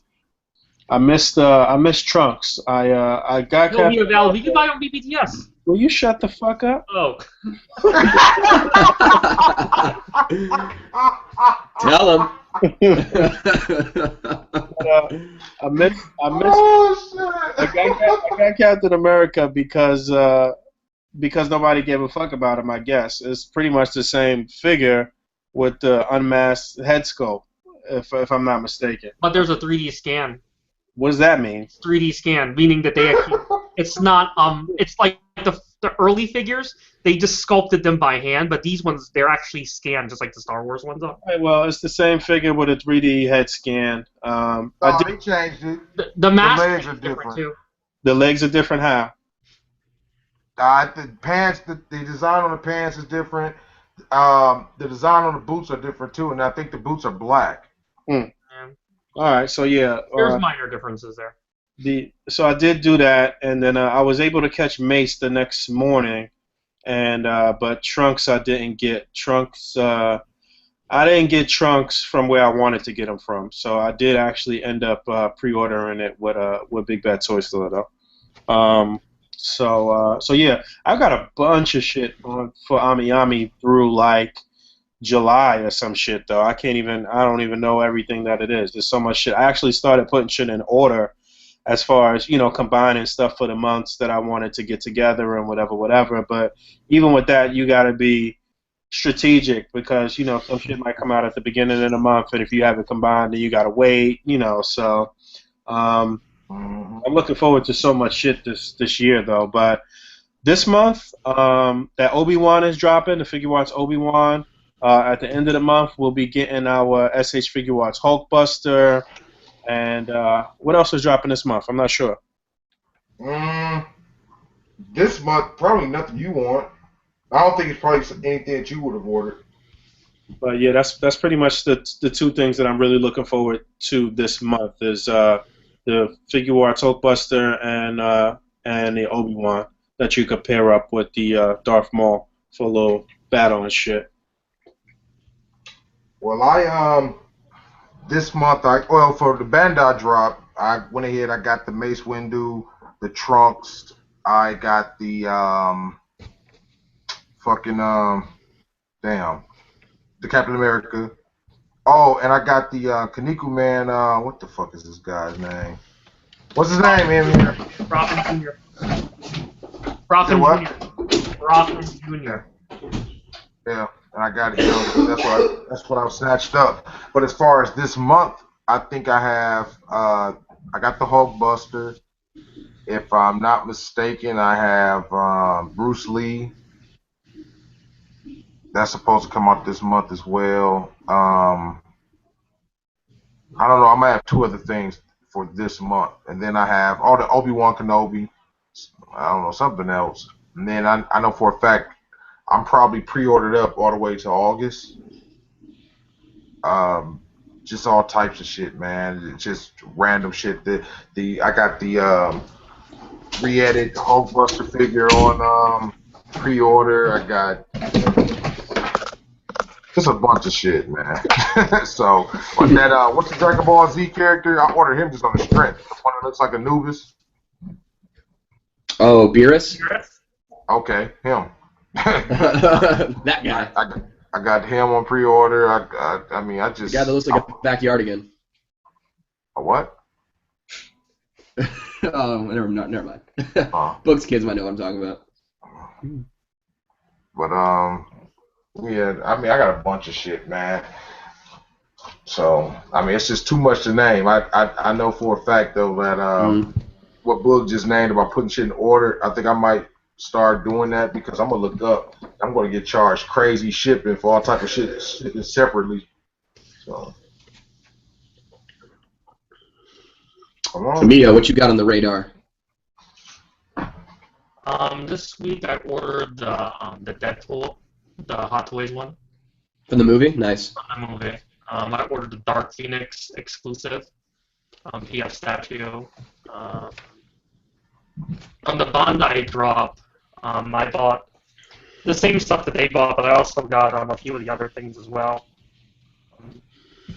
What are they?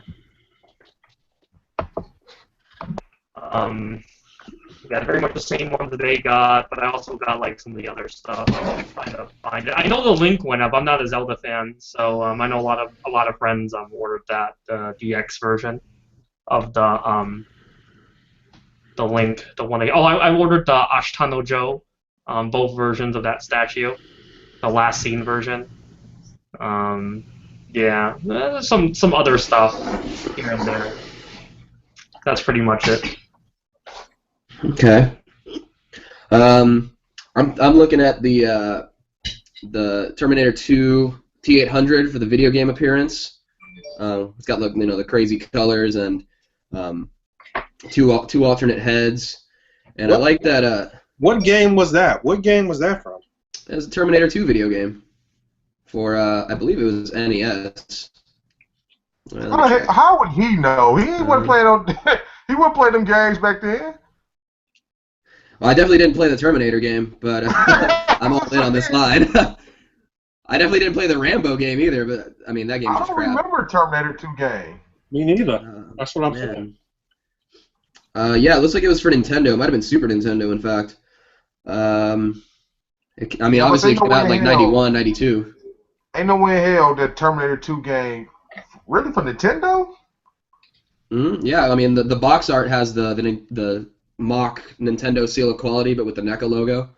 And they've done like Atari, and they've done like Sega Genesis or Master System rather. So they're basically doing all 8-bit, and then Contra is the same thing. They've also done 16-bit too, like with the Predator 2 one. I'm definitely really excited for Alien Series 7, which is going to have, it's all xenomorphs, and it's going to be 2 xenomorphs from Alien vs. Predator. We're going to have the Warrior with like the ridge head, and then the Grid Alien, which is the one with like, from when the net gun was like shrinking in on him and then it like melted away from his blood.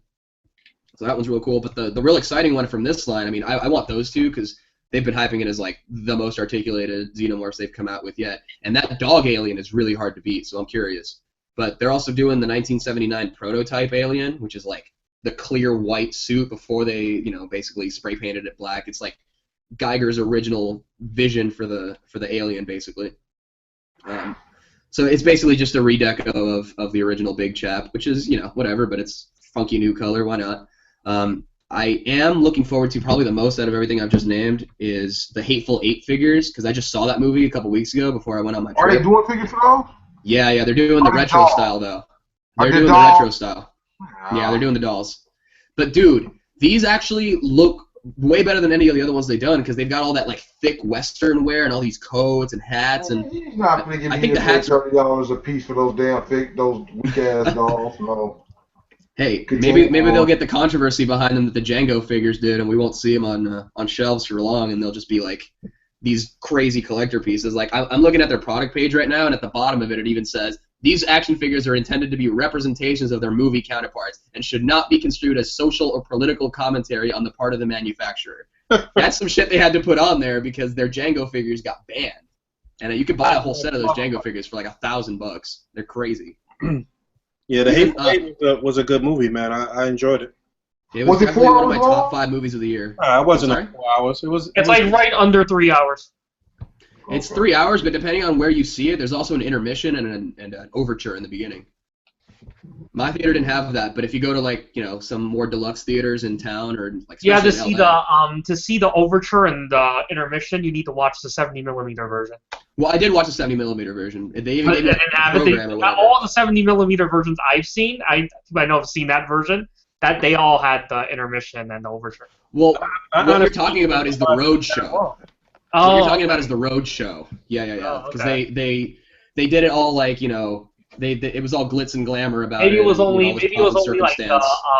the pre-screening one, the one that was before the wide. It was basically a tour. It was basically a tour. They took the road show to like different cities around the world or around the country and made a whole like spectacle of it. And it was, like, a whole the production. one I saw had it, and I thought like pretty much all of the 70mm had it, but I guess maybe it's. But I saw the showing before it became the wide release.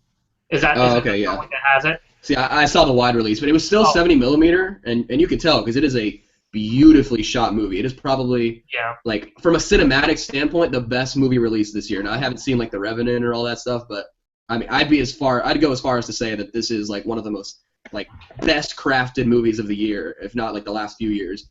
And the characters were just like amazing. Like all the characterizations of these people were just so funny and like so poignant and like, oh man, I can't even describe it. Like I thought the characters were good, but I also thought that I felt like it was lending a lot of ideas from Django and from some of his other movies as far as the characterizations and like right. I don't know. It wasn't bad, but it was like it was familiar in a way that for some reason I didn't want to experience. I kind of wanted this to just be in its own world. I mean, it wasn't like it was a sequel or no shit to any of these other movies, but right. It was still familiar, Mm-hmm. Well, all Tarantino's movies take place in the same universe. In fact, 2 universes. Really? There's like the real life universe of the Tarantino movies, and then there's the universe of the film and television that the characters from Tarantino universes watch, such as Kill Bill. Like you remember in Pulp Fiction when Mia Wallace is talking about Fox Force 5? Mm-hmm. She's talking about Kill Bill. Kill Bill is like, the over-the-top like content that they would watch. Like Kill Bill is a movie that the Pulp Fiction people watch.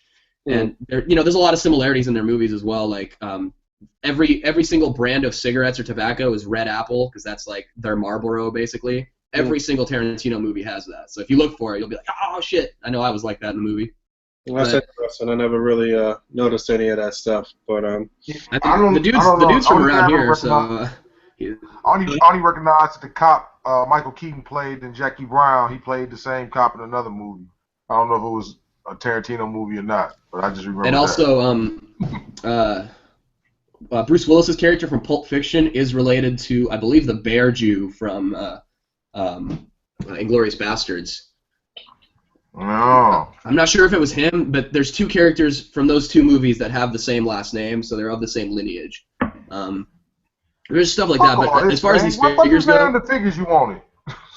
How we get to start yeah, talking about I mean, because the movie's so damn good, and that's what's got me hyped for these figures. I wouldn't give a shit about the figures if it wasn't for me like liking the characters. And I mean, like we're getting Daisy, we're getting Bob the Yes, you Mexican, we're would. getting They made my Sheriff nectar. You Chris a goddamn Mannix. lie. You would have gave them a fuck about the figure. You'd have bought them. You'd have been like, these figures. You'd have been waiting here. So we come on, it's like, this one is the one I bought today. Notice how this one has. Come on, man. Stop it. You know you would. Yeah, okay, No, you got me there. I probably would have anyway. But I'm now more excited for them than I ever was before because, I mean, again, probably one of my top 5 movies of the year, if not like probably my favorite movie. Not just from like a film, not just from, yeah, and it's not just from like the story. Like I really enjoyed the story and the characters. Just from a filmmaking standpoint, this piece is just mastery. It was very unique. I would definitely exactly watch, man. And as someone who's like done theater, it's very reminiscent of like old westerns where it's just like one camera, face this direction, all the acting goes on in between, in that frame. Whereas movies now have so many like quick cuts and all this other stuff, but Hateful Eight, it'll be lingering on like one scene of like them fucking eating or something, and actually that's not even the scene I'm talking about. The scene where Daisy starts playing the guitar. I haven't seen it. Please don't spoil it. This is no spoiler. But there's a scene where she starts playing the guitar, and while she's playing, she's glancing around the room because she's done some suspicious shit, and everyone that's meeting her glances gets like rack focus, like the focus of the camera will instantly go to that character in the background, and then when that character meets Daisy's gaze, it comes back to Daisy in like a real snap rack focus, and then it'll go to the next person as soon as someone's like he's faced the other direction, he's looking at something, then he looks at Daisy, and it snaps back to her in focus, and she's like, oh, I wasn't doing anything, It's like it drew me in, and that 70mm just creates this like wide shot where it's literally like you're looking at a stage and you're just seeing the actors act. It's not like several performances from a bunch of different takes cut together. It's one performance, and I love that. From like a technical standpoint, it is probably the best movie I've seen this year. And they probably didn't spend too much money on it. I mean, probably the clothing and but it wasn't like it was shot on 100 different locations and exactly. Most of the movie was in one place. Mm-hmm. And that was another compelling thing about it. And I didn't know it was going to be like a whoddunit sort of thing either. So that was another interesting little thing about it. So on that note, we got questions or something, or? Yeah. Let's get on to the Q&A section now. Sorry to drag on about this movie that I really liked, Gall. Yeah, I mean, right. That's what we said. Right. But someone actually had a question up a little bit early. Let me try to find it because it was a pretty solid one. Shit, I just had it. Let's see. He says you gotta remember that all collectors don't do A.C.B.A. and that manufacturers of the toy companies think more of the collectors than they do the artists as the people who are like buying more of the figures. So how do you guys think that factors into their decision making? I think it's a very dated way of thinking. I mean, you have to automatically assume that if you give a person a figure and you include an articulation, that they're going to actually use it. I mean, if that would be the case, then people would still be buying 5 points of articulation figures or statues. So if you give a figure 15, 16 points of articulation, at least let it be useful. Because what I'm getting from the question is that if you give a figure all of this articulation, pretty much what you're going to do is you're going to stand the figure there like this anyway, which means you should be buying a statue or something. I mean, I just don't agree with that at all. I think companies should really think about the new age of collecting and why people buy action figures versus actually buying statues or static figures. And you know what? That lends back to what we were talking about some of these companies stepping into the new age and getting into social networking and getting on the forums and figuring out what's what. You got to do that. That's part of the business. You know what I'm saying? You got to figure out what people are into, especially as it relates to social media and to Mm-hmm. and the youth and all of that stuff. Like there's no way you're gonna continue to have a successful company without keeping up with the times and shit. So, that's on them. They gotta hire somebody Hmm. that's gonna look into that stuff and it's gonna be able to tell these these old executives what's hot. Like, what I'm saying? Like, listen, this is what's Mm-hmm. popping right now on the streets. This is what we need to do. This is the direction that we need to go in. And if they don't, then the way things are going, then they're gonna fail. I think also it lends back, like you said, to age and like what was the guy at Mattel, the one really geeky guy with the glasses that was always overly excited about all that goofy Scott shit Knightley. Mattel? Yeah, okay, him. You can't have him. I mean, he was good for what he was, I guess, but he's one of those guys that at a certain age he's going to give you some bullshit. He was directly behind a lot of that shit, and a lot of that shit sucked. I mean, I don't know. I think the younger the collector market becomes, the younger the people who are behind it should be. People are actually like Boog said, they're on social media. They're actually paying attention to what people are actually doing versus what they think people want. Listen to these guys who are 45 years old talking about, well, this is what we need to have, when that's not the case. I mean, that's just my opinion on it. Don't mean to offend anybody, but it is what it is. I don't think it has anything to really do with A.C.B.A. I think what really matters is people just want a better product. That's why people before, not even including A.C.B.A., just speaking, people who just like to the playability aspect of their figures in general. They want to be able to recreate scenes or recreate scenes from the movie, the manga, or the anime, whatever. They want to be able to do it in a way where it looks very cinematic, or looks like it was one of those panels, or like it just popped off the screen. That's generally what I think is the benefit of action figures, that you can do things like that. Something like a statue, I think it's about capturing the scene perfectly. While with action figures, you have the option of being able to kind of create your own scene or recreate it, do whatever you want, basically. When you have a market now where you have lots of effect parts, you have a lot of different type of display options where you get, and this has nothing to do with A.C.B.A. This is just the world in general. I come from the Asia community where which predates A.C.B.A. by a long time, and we've already been doing these kind of things with effects parts and the photography, things like that. It's already existed, and I think it's just now that people are realizing that it's become kind of a more, now that we have the internet, we have more access to these communities. There's more people who see people doing those kind of things, and they think, oh wow, whether you're A.C.B.A., your toy photography, your whatever, JCTC, whatever, you're any of those groups where you do any kind of toy photography, or you want to, or not even toy photography, maybe you just want to make epic action figure displays in your house, whatever, in your room, your display room, where you want to recreate, you want to do something where the figures are in a dynamic display, in a dynamic state. Pointing to an example. You want to be able to have the option to do that. I think that in the age where we have a lot of companies which are understanding that while you have your $20 action figures, you also have people who are who don't mind to pay more for something that is really highly engineered, uses a lot of parts, and is much more complex, that you can pull off these very complex scenes or complex poses, lifelike poses that these figures can do.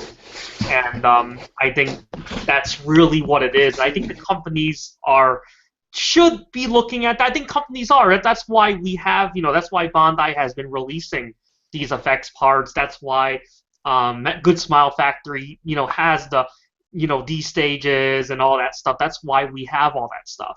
Is because they're recognizing that fans do want that stuff. So. All right, next question. Let's hit it. I I don't know anything about this, but what do you guys think about the new TMNT classic style Mega Blocks with the metal shell? No idea. I'm out of my element. I almost picked some up the other day. I seen them at I don't know if they had metal shells or not.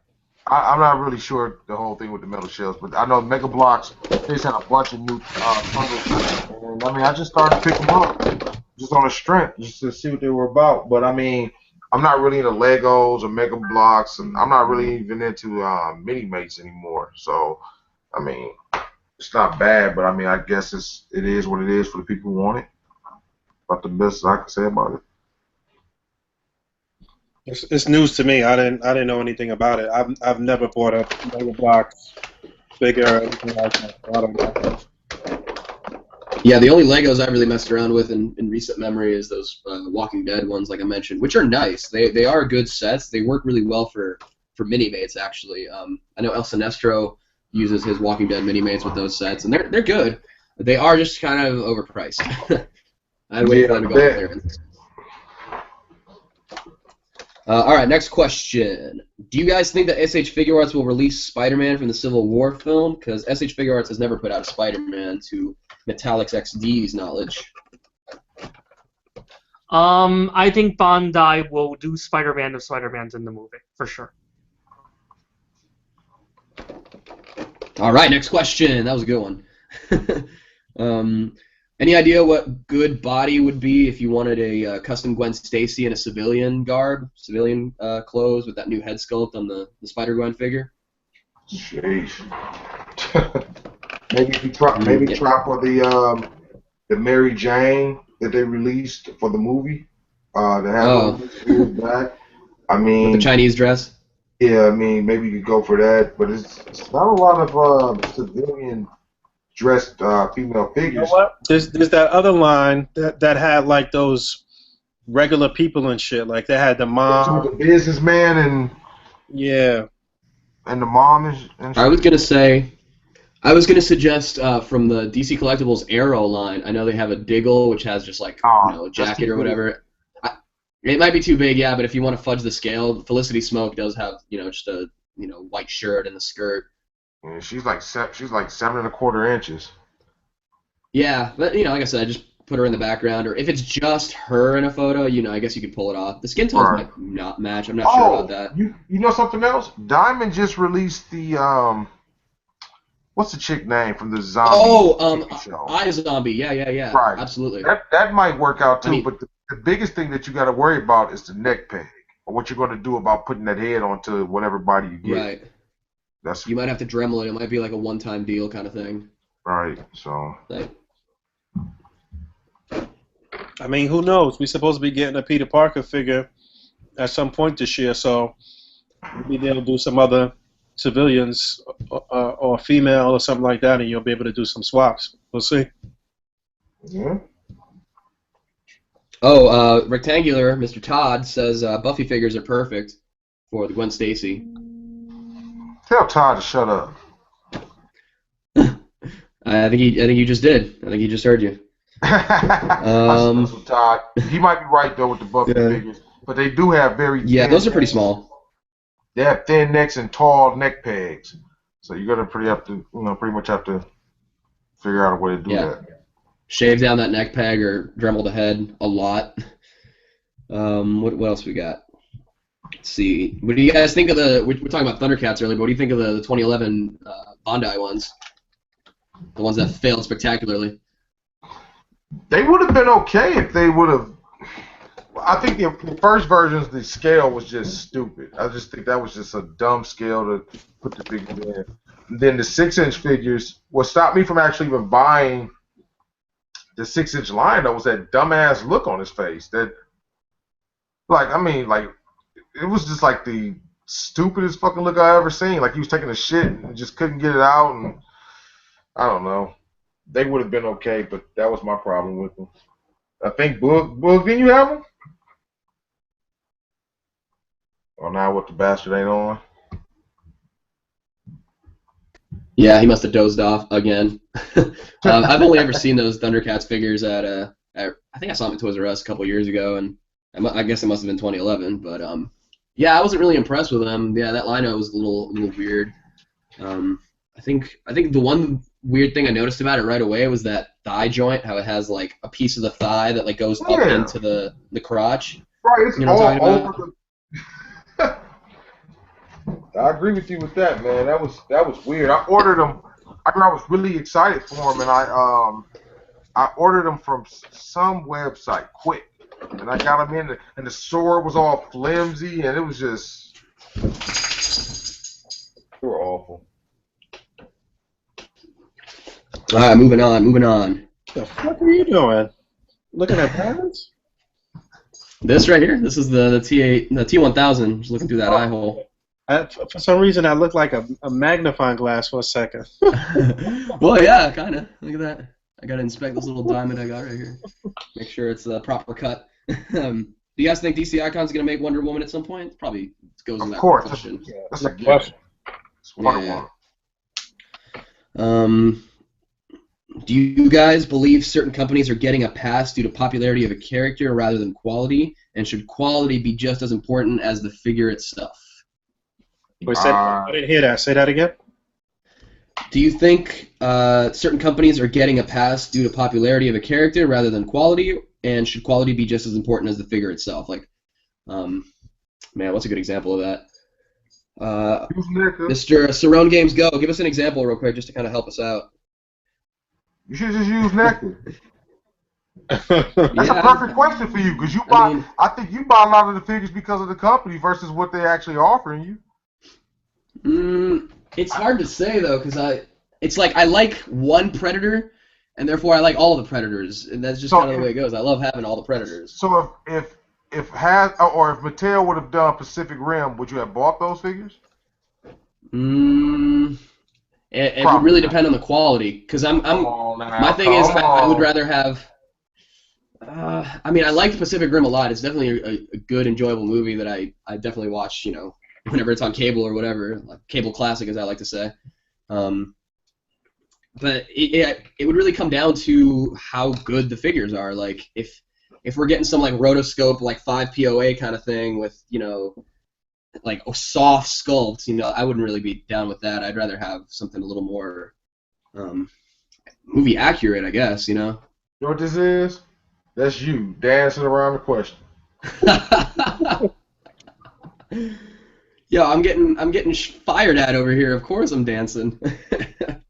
Yeah, it's tough to say, man. I don't know. I'm all in on the Pacific Rim line. I have like pretty much every kaiju and Jaeger to date. So I don't know. I didn't care about that movie that much. I thought it was okay, but Yeah, I didn't like it. no, it was just a popcorn flick, you know. I don't like when the action and I don't like when the camera moves with the action. It was the problem I had with the first with Batman Begins. He would be moving and the camera's moving with him. So it's like, damn, I can't even fucking. Oh, like shaky cam, like Bourne Identity. Like just when he runs across it, like if he moves across the screen like this, the camera's moving right with him. So it looks just like how it probably looks when I'm moving this figure back and forth. It's like it's blurry, moving too fast. So I see what you mean. And that's why I didn't like. I was gonna use an example from.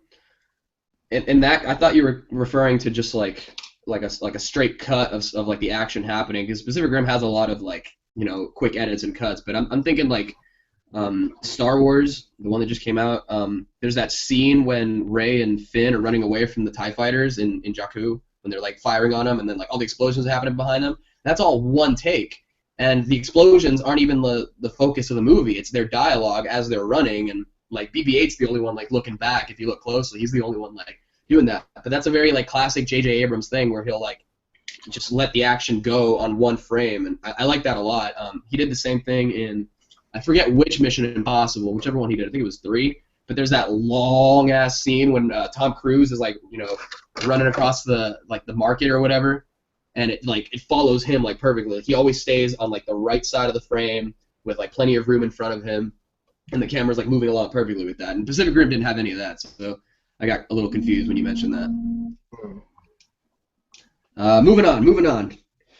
Let's see. Do you guys think it's a bad thing to pose a figure against another figure that has nothing to do with the series of each other? Kind of gotten this, as far as like crossovers. You know what? You know what's funny? I was talking to I was on the Toy Migos podcast this week, and off air we was talking about other podcasts and different stuff or whatever, and we got to talking about crossovers or whatever. And personally, I fucking hate crossovers, and I hate to see people mix up lines, like, But one person in particular that does crossovers and does it in a really unique way, and it's always clean and always dope and funny and entertaining, is Raspberry Chainsaw. Actually, if you look at his feed on Instagram, he's mixing a bunch of lines in every shot, but it's all like entertaining as fuck and like clever and like sometimes he'll have the line correct, but oftentimes it's a lot of mixing. I guess it kind of depends on the person. I can definitely stomach it when I see him do it, and a few other people. Drew, who asked the question, Metallic XD, he does it. Darius does it. Drew and Darius' style is pretty similar in the way that they display, and I could definitely feel it when they do it. But 9 times out of 10, the dudes on the page that are doing these different crossovers and shit, I hate them. I don't like them. Real shit. I don't really. Boog, someone just called you out on that. Someone in the comments just said you hate crossovers, but yet people are collecting figures to build a Smash team or Smash Brothers. But a Smash Brothers team isn't a crossover. You have to Yeah. understand that it's pretty much most people who. I mean, isn't it like Nintendo, Chris, with Smash Brothers, they own most of the properties that's there? I mean, it's like Marvel putting in fucking, I don't know, fucking Warbird and fucking Nova and whoever else they want to use, but they're all their characters. Those characters all cross paths at some point in time. I mean, like Smash Brothers and shit. That's an actual property. That I mean, that's actually happening. It's a bit different than when I'm gonna say Zarif. Like I've been knowing him from the Foosh. I think everything he has is fought in a Predator. Whew, tell me. Yeah. Like, I mean, not saying that he can't do that. He can do it if he wants to. But I mean, I don't really think He-Man's going to fight a Predator. But maybe he could. maybe the Predator crashed on Eternia. I don't know. Yeah, I mean, but I think he means like those things. Like it's not really a practical crossover. Batman fighting the Incredible Hulk. Not really. I don't know. I think I've spoken on this before. It's like it's got to be a crossover that has some history of some kind, like Marvel vs. Capcom. Sure, that's cool. RoboCop versus Terminator, Alien versus Predator. But a lot of these like mixing like Marvel and DC, sometimes it doesn't really work. It just kind of like I guess it's cheesy. Like put it this way: if Marvel and DC collaborated, let's say they were in a fucking slump and they collaborated to put out a Batman versus Hulk book. Full like 4-part miniseries kind of thing. My first instinct would be like, oh shit, they must really need money because they just want to put these two characters together just to get the attention of it. It's the reason that Batman v Superman, even though it's not technically a crossover or whatever, but it's the same idea. It's like putting your two big dudes up against each other, and people are gonna be like, oh well, yeah, well let's do it. But more than anything, it's got to be like you could cross it over, I don't care, but it's got to be a good photo. Like it has to be like technically sound. People got to understand that first and foremost that's Boog's opinion. So when he says he doesn't like crossovers, there's nothing in the universe that's making you not be able to do a crossover because he chooses not to like crossovers. Yeah. Question about it. I don't want people to think that I'm on some shit like just because you do a crossover. Right, that's what it's stayed on you on the page, or like. Right. That's what it seemed like. That question's headed. That's what That's why I say that's like. Nah, it's not like that. I'm not trying to stop anybody from having a cool shot or like if it's hot, it's hot. It don't matter. You know what I'm saying? Absolutely. That's just like you said. It's just my personal. Opinion and shit as far as that goes. Like, I mean, I do what I want with my figures. Nobody on earth is going to tell me what the fuck to do with my figures. They fight who I put them up against. That's just what it is. I mean, I don't give a damn if I have Terminator fighting a fucking water bottle. I could come up with a feasible story behind it. I mean, that's just me. But I mean, I also have enough respect for the page to not come with that goofy shit. I'm never, you know what I mean? Like seriously, I mean, I'm never gonna. Come on now, this is never what's gonna happen. That's just stupid. But I mean, Well, you can't tell me that I can't have a crossover. I mean, that's how crossovers are created by somebody sitting down saying, like, you know what, would it be cool if these two people had a fight? right. I mean, Jason and Freddy He's did it. the guy that asked the question. Just he wanted to clarify. He means crossovers like, let's say he wanted a Marvel Legends Spider-Man to face a more advanced robot. So I wanted to pose him against a robot from Reveltech. Shit, who cares? It's his figures. Yeah. You know what he want to do. Here's the answer to that question. You can post whatever you want. It's no one's gonna like stop you from saying, you know, I want this Spider-Man to fight this like quote unquote drone, which is actually like a Gundam, for example. It's suspension of disbelief. The most important thing is just that you take the steps to make it a good photo with, you know, crisp, clean, and contained. Yeah, the fundamentals. That's it. Exactly. If your picture is fundamentally sound and technically sound, like I'm gonna like it, you know, if I think it's a good photo. But if it's just you know what it is, like two figures and then some props and you know a zoomed out view of like here's the display like from way back here, it's not exciting, it's not interesting. You know, you got to get a good angle on it, you know, to make it dynamic and you know give it a Dutch angle or something like that and really like get into the action. And sometimes you'll have to like rotate the display like as it is, like maybe like a few degrees this way, so that when you take it from this angle, you can see everything. You know. I'm glad you mentioned that because you know what I see a lot of people do oftentimes too is that a lot of people don't just get down and dirty and get with the nitty gritty of their display and really try to hit those other angles and stuff like that. I'll see a lot of people shooting from the perspective where they're just holding the camera, looking down onto the display. And like you can't do that all the time. You got to be down below the display and below the figures and hit some different angles if you really want to come with something that's unique, You know. dynamic. Exactly. You know, study filmmaking and angles. I mean, with the exception of like a few like stylistic movies. For example, Hateful Eight, like I was talking about with those wide shots and all the action's just going on, but that's still like clean. That's still like, it's still like, oh man, I don't even know how to describe it, but I do see a lot of people who just like put together the display and it might look like, you know, good in person or whatever, but like the camera work just doesn't do it justice at all, and there's no like real focus. Like everything is the focus, and that's not really, you know, technically sound. Exactly, and oftentimes if you have a large display, you could actually do yourself and the display more justice by hitting all of these different angles, and you could easily put together some panels or something like that from a larger display rather than shooting the full-on display with one shot or trying to get one shot at a full-on display. You get down and you get behind the perspective of one of the characters in your shot and take a shot from his view and then the villain's view, and like you move around, and that's how you actually get better at your photography and put up better shots, man.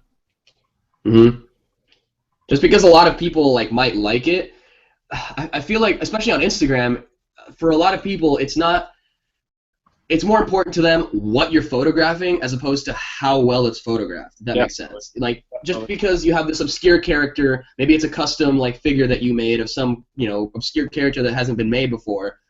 Just because you take a photo with it doesn't mean it's the best photo ever. It's like, you're just showing us what it is, but it has to be like, there's skill involved, and it has to demonstrate that skill. What else we got? Let's see. And to answer the last part of that guy's question, if someone posted a pickup on A.C.B.A, would it be okay, like a crossover pick? Yeah, again, it's fine. Just make sure, it's good and technically sound and fundamentally sound. You can post whatever you want to post, as long as it's clean, cropped, and contained. As long as it's not showing your socks in your room and all of these different silly things, then Tallywhacker.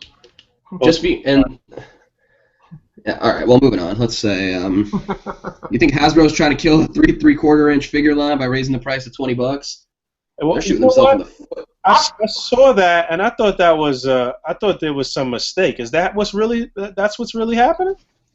I I thought guess this that guy was must just be privy for to an some online information. store that charged that. I didn't think that because everywhere I go right now, when I see the 3 and 3/4 inch figures, they're $13. Wow, that's all right. But you can get a I mean, I $13 don't Diamond see Select 20. figure too. I mean, No, I don't know. there's no way I'm paying $20 for a 3/4 inch Hasbro figure. You know what I'm saying? $20 for an Acid Rain figure. Definitely, definitely. You know I what mean, I'm it's saying? really what it's worth to you, because I don't see myself paying $20 for a GI Joe.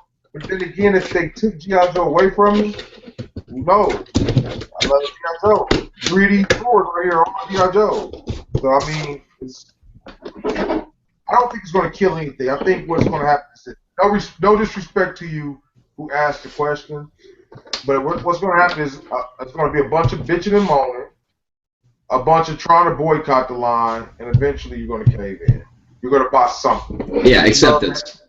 Especially if you love that scale. You're going to end up, well, maybe the Deadpool or maybe the Spider-Man. And I mean, you'll find some way to justify buying that shit.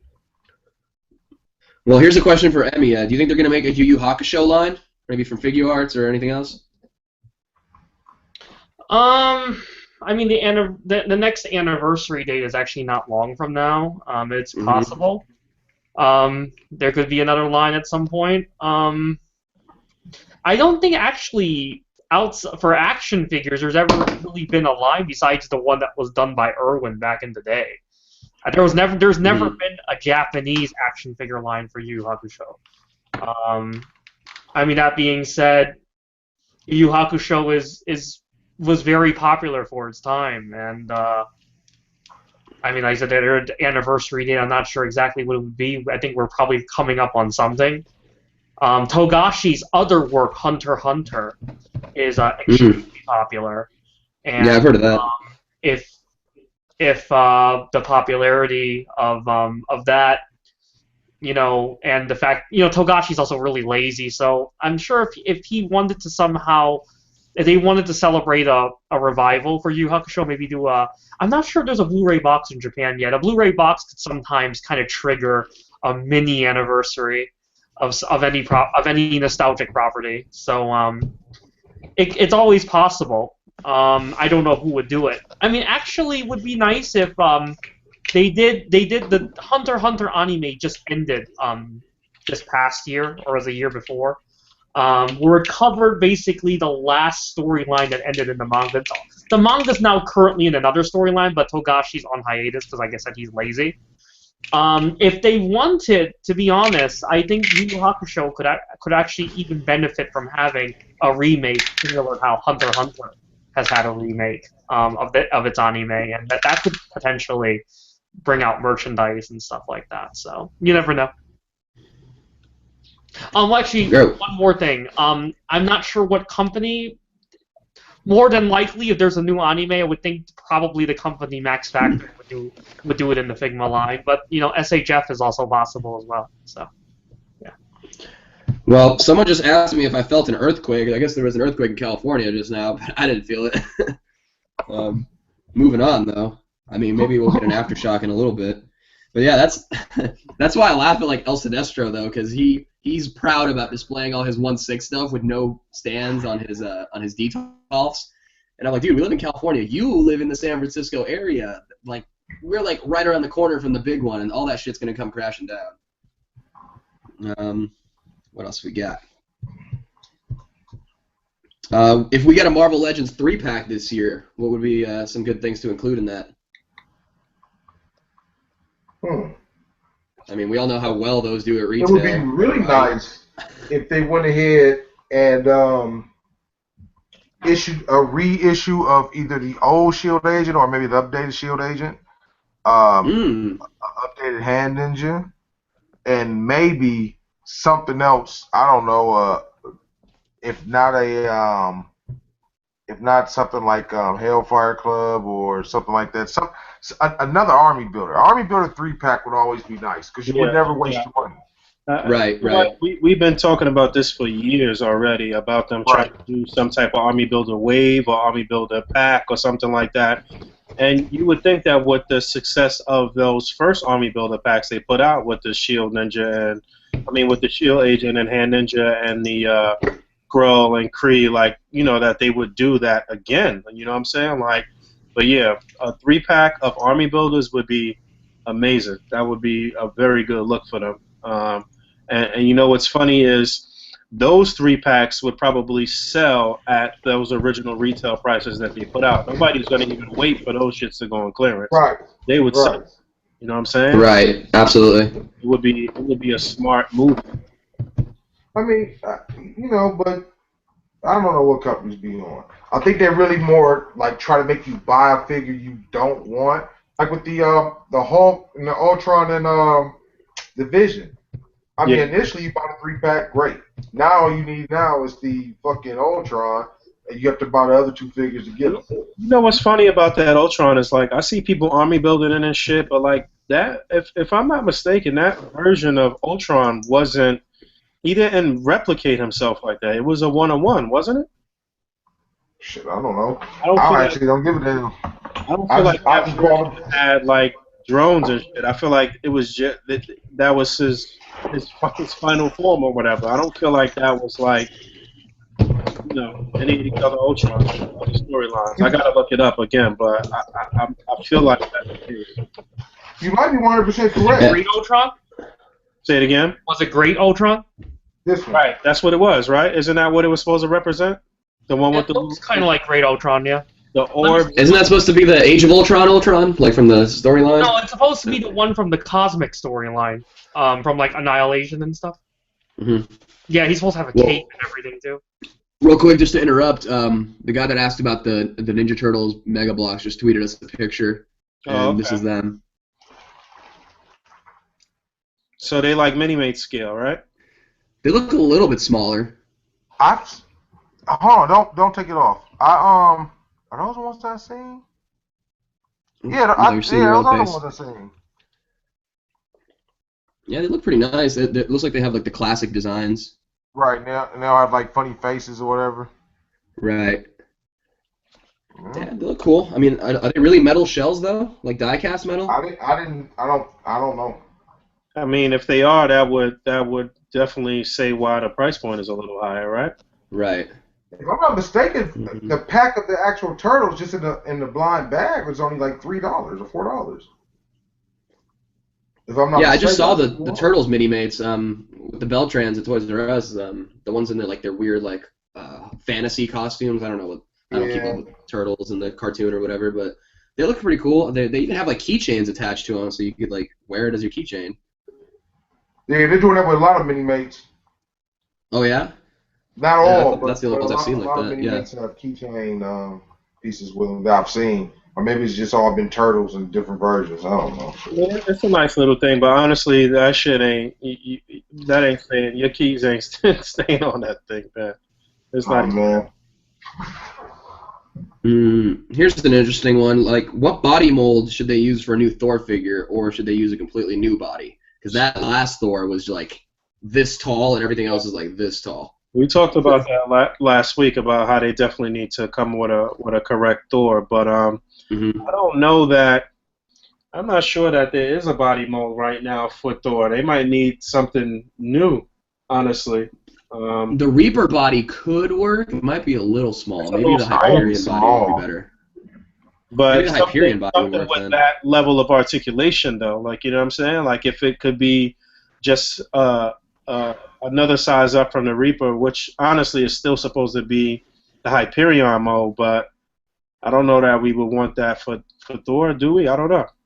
You think that? I think that they need to create a giant mold altogether. Something different for Thor. Because that mold they're using for Crossbones and the Wrecking Crew and shit, that mold is Right. kind of weird.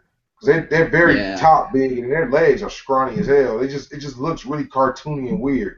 So I think they need to just come up with a different body mold altogether. Yeah, and the musculature on that one's a little blocky. Like the abs are like perfect squares. It's kind of weird. I think you know what I want to address that it wasn't asked, but I think what they need to start doing is with the longer hair characters, they need to come with two heads. They have like I don't care if it's the right or the left or something where the hair is coming back where they can actually you can turn the head and have it rested on the shoulder versus anything else. I mean, because what's the chick name, Boog? I had her this what's her name? What's this chick name? Uh, Oh, Thundra. on the name. Right. Dude, you literally have no turning here. Nothing. You can't do shit. And even when you pop it off and try to turn it, nothing's happening with this. That's just not going to happen. And So it's whack because I really like that mold for her, and like overall, it's actually a pretty nice figure. If the head could move properly, it would be that figure. And the other chick's name. Fabio, Valkyrie. you gotta mute that. You gotta mute your mic. Oh, Valkyrie. Doing shit over there. I don't know what you got. But yeah, the Valkyrie figure was really nice too. But you know, just that head was just retarded. What other questions you got? All right. We got a lot of Marvel Legends questions. Like we seem to be like the Marvel Legends gurus over here. I don't know, man. But here's one from Avenger Vasti, longtime watcher of the podcast. Do you guys think we need more females in A.C.B.A? You know, you talking about like physical females? It'd be nice to see some. You know what? Some girls displaying. We need physical females in every part of life. Hell yeah. Here's what I think. I think that question is sexist. I think saying that we need more is a little, you know, skewed towards that gender. I think it should be about equal. I don't know. I'm just fucking around. I don't know, man. If people, you know, it really comes down to what girls like to collect, and I know a lot of girls like to collect like Funko Pops and stuff, and I don't see a lot of people doing A.C.B.A with Funko Pops. You know what I noticed? It's not like on the low, there are a lot of women who support this and who do it. Because, I mean, you know, we're not like TV depictions of nerds where we never seen girls or dated girls or whatever the case may be. We all have girlfriends and wives and significant others and whatever. And for the most part, if and you're... bitches like Pharaoh. Right. For the most part, if your relationship is healthy and shit, then your significant other is supportive of your collecting and shit. And I've noticed that a lot of women will give pointers or help out in different ways with with their significant other and shit. You know what I'm saying? Like Pep has painted mad shit before and pointing out little things that she may see that looks out of place. And I remember CJ mentioning that his girl does some dial work or some paint work for him or whatever the case may be. So I see that pretty often. I like to see Al definitely out of the shadows though, and really like I guess take credit for the shit that they're doing now. That'd be right. cool. Right. Like Derek. Well, it reminds me of He know his wife do all the A.C.B.A that he posted, man. Derek, you better start giving that. I was thinking of I don't remember who it was. Was it Simon Hill or was it Brandon Deichler that did that photo of Ant-Man popping out of the cleavage? And that started this huge debate in the fucking thread about equality and women getting more involved and all that stuff. And it was just frankly, a shit show.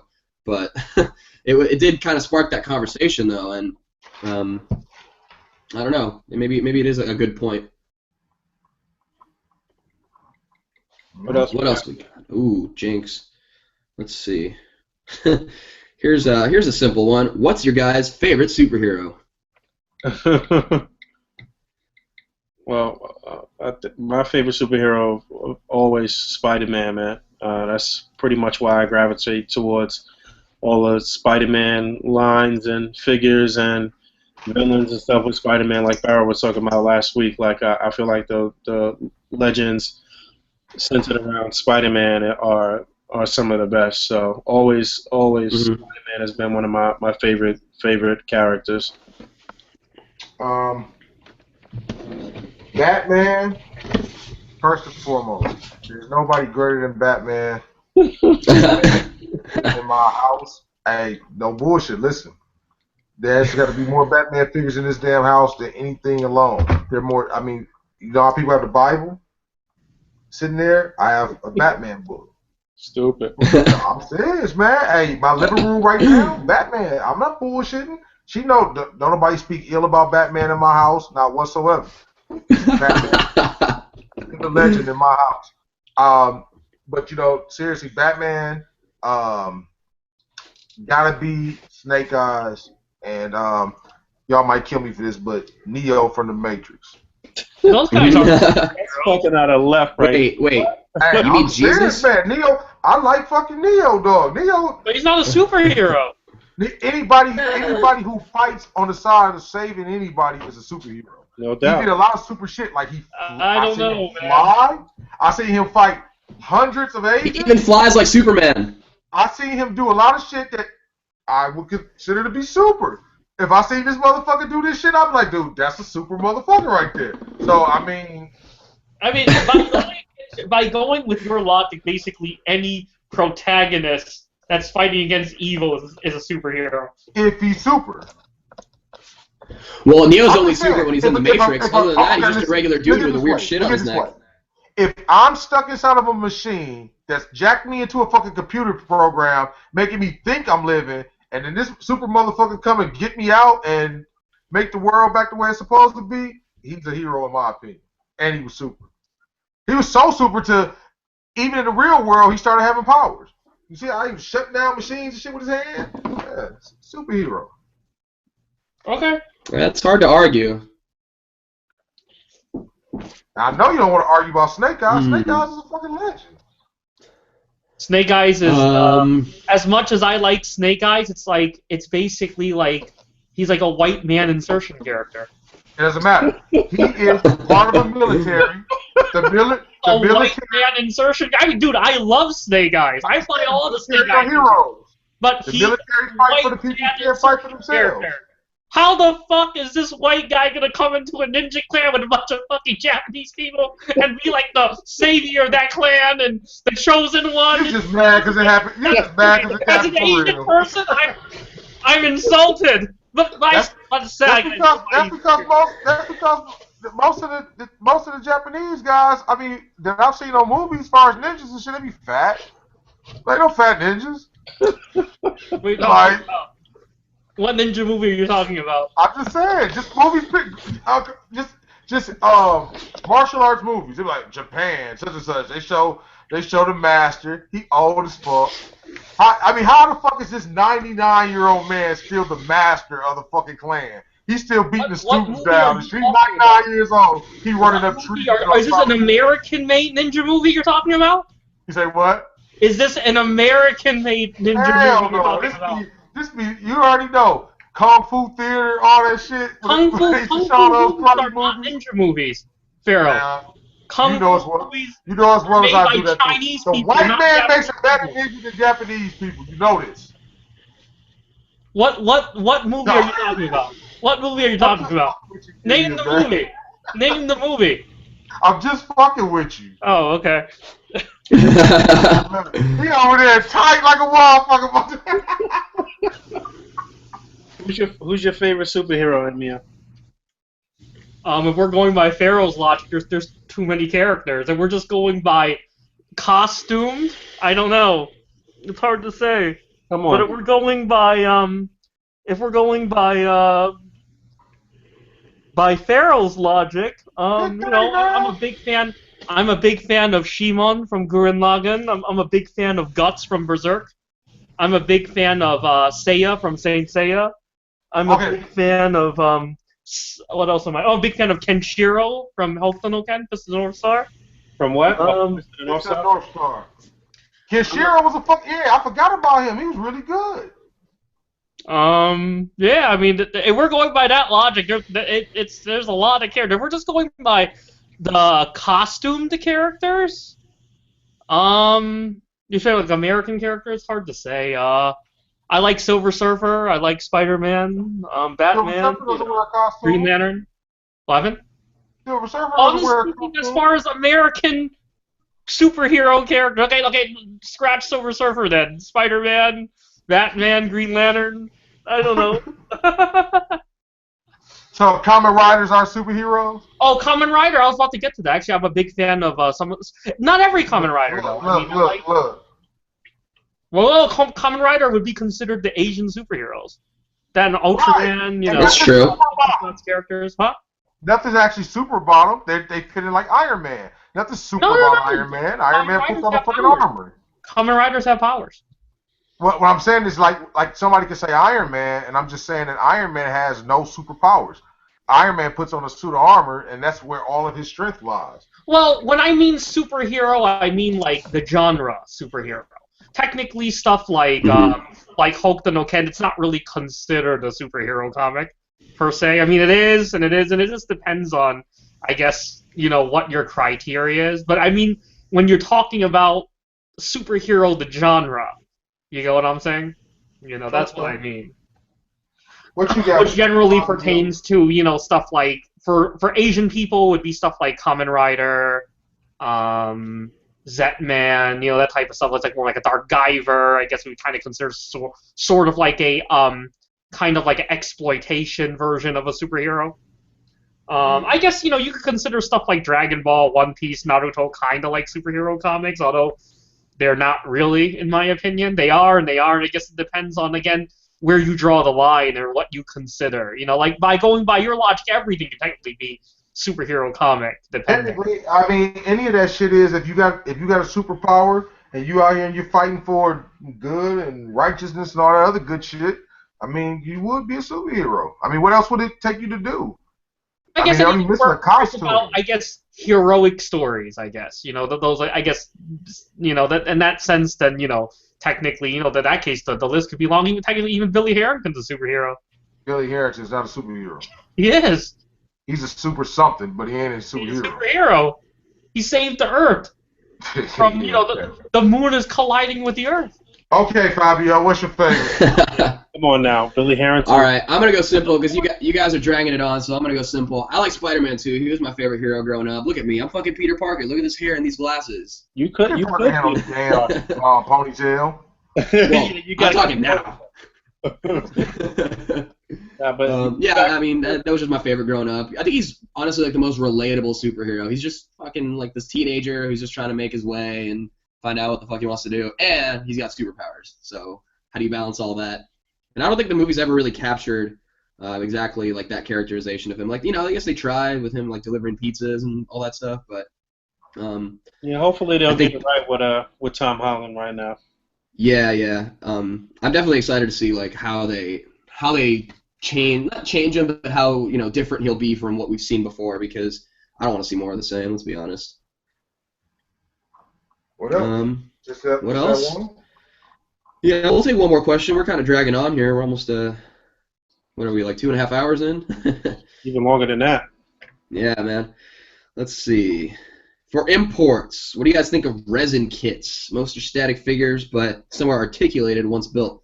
Some are really hard to get, expensive. What are your opinions on resin kits? And just real quick, speaking of kits, Kenji got that kit that you sent them, Boog, and he finished it last night. He sent me actually finished it today. He sent me a little Snapchat of it. It looks really nice. All right, that's what's up. I'm glad he got it. Tell him. Like I said, he was. Yeah, I will, man. He was starstruck. He was like, "No way," you know. He loved it. It was good. So thank you for that. Resin kits. Are you speaking strictly like garage kits, like statues, or are you speaking about like the articulated resin kits where you have the drill and all that stuff, the pre-colored resin and those kind of things? Well, specifically, we'll wait for him to clarify because he didn't really say. But since we were just speaking of Spider-Man real quick, what Spider-Man villain should be in the new movie when he gets his own standalone? What would be a really good villain for him? That's a good question. For the first movie, that's a good question. I mean, I guess we got to kind of think about it in terms of whatever's the climate of the MCU at that time. What's the Spider-Man movie dropping next year, 2017? Yes, right? Yeah, I'm pretty sure. It's 2017 or 2018. It's not 2016. Mm-hmm. A total reboot of Spider-Man, right? during the climate of the MCU around that time, who would be a good street level villain for Spider-Man to face? Scorpion hasn't been done yet. That could be interesting. I don't know if I care about Scorpion on screen though. I don't know. Right. I want to see the Rhino. You did for like. No, 10 I seconds. want to see the real Rhino. Not that I don't want to see that trash. I mean, I always thought that it was a good character for Spider-Man because the Rhino's not too bright, but he's damn sure strong. And Spider-Man, I mean, yeah, it's a good foil for sure. Everything. I mean, maybe they could do something where it's somebody who's employed by Kingpin, and it's a street level villain. That's for Spider-Man to face. So, who could that be? I don't know. What, the Shocker? Shocker? Yeah. Shocker could be good. Yeah. I don't know. That might be a little boring. You might have to put Shocker in there with somebody else. Right. Yeah, I think Spider-Man should be a multi-villain movie, at least like maybe 2 villains. Because maybe they could do some. We have to have like the one villain in the beginning that gets dispatched pretty easily, and then he teams up, in the 3rd act or whatever with a new villain. Well, maybe they could do something with the superior foes of Spider-Man, something similar to that, like a new age take on the Sinister Six, or even though I guess it's only 5 of them, but I don't know, something.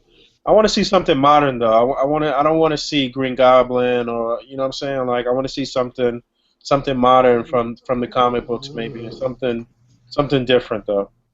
Mm-hmm. But somebody that's dangerous though. Somebody that's definitely a good villain though. Obviously the villain makes the movie. You know what I'm saying? So the villain makes a character. Period. Right. My man Dre just hit me up. He said Kraven. That would be a good one, actually. Kraven would be dope. Yeah. That would be a good good sequel though. That would be like a good second movie villain. You know why that would be good too? Is because you don't need a masked villain for Kraven. It'll just be somebody who's buff and who's got the mustache, and you know what I'm saying? Mm-hmm. Like, I could see them pull that shit off for real. It should be Dolph Lundgren with dyed hair. Fuck out of here. Because think about it. Most underrated actor of all time, to quote Always Sunny, because of his ice-cold demeanor, his spiky hair, and those big muscles. Done. That's your Kraven. No. They could do some crazy scenery with Kraven, like, you know what I'm saying? And the jungles of Africa and different shit. Maybe a Black Panther cameo or some shit. Who knows? That'd be nuts. Well, it could tie into Black Panther pretty well, too, actually. Right, that's what I'm saying. That would be crazy. Cool. I think with that, we should kind of wrap it up, because my dog's whining at me, and he wants to go out. We've been on for like 3 hours. Yes, sir. So let's do the closing plugs real quick. I guess I'll just go first real quick. Well, I've been Colonel Crackers. Thanks for listening, you guys. And I'm going to be on the El Sinestro and Toy Addict 26 and Bodega Joe's podcast next week. Two's Company, Three's a podcast. So make sure to listen for that. I don't know how many episodes we're doing or how it works, but I'm excited to be on there and talk Thundercats and movies with the guys. So other than that, hit me up locally if you're out here in Cali. You know what? We're gonna have Rich on the show maybe next week or the week after that too. So that should be cool. Like I said, I appeared on the Toy Migos show this past week, and I got to hang out with Josh and Ernie, and that was definitely fun. So yeah, 2 other podcasts that we obviously support. I guess we'll put the links when this shows up on YouTube as the recorded version. We'll put the links to their podcast, and also we'll put the links to Craig and Glenn's podcast, as well as Darius's podcast, and also one that we didn't mention was We the Nerds from Flipnosis and from Mike Wang. So Flipnosis is Billy Paleo on Facebook group, and Mike Wang is Beast Mode on Instagram. Two very, very great A.C.B.A artists too. So they've got a podcast as well. Obviously all great top contenders this year for sure. That we for the tournament support too, and they were both top contenders, definitely in the tournament. So made it through all the rounds. They're in the final round as well. So yeah, that's dope. Right now we had a really good weekend as far as A.C.B.A merchandise. We launched another rounds of the A.C.B.A tendrils, like I've been saying for the past couple of weeks. We did that to coincide with the Absorbent Man wave, knowing that you were going to get that Spider Carnage and the Venom in that wave. The the red and black tendril sold out. I believe the black tendril sold out tonight too. The stands are down to maybe like 7 to 10 packs or something like that. So it was a really good weekend. We still have some of Series 3 of the A.C.B.A. cutouts left, and Oh, really? yeah, just I'm a gonna little get that. bit. And we waiting for that to finish out before we launch Series 4. So definitely jump on it Yep. if you haven't.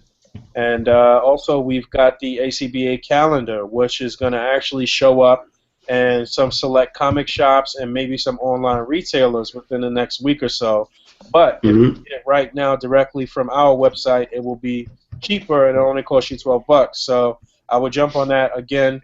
Pharaoh is on the calendar. Fabio's on the calendar. You know what I'm saying? I got one little picture on the calendar myself.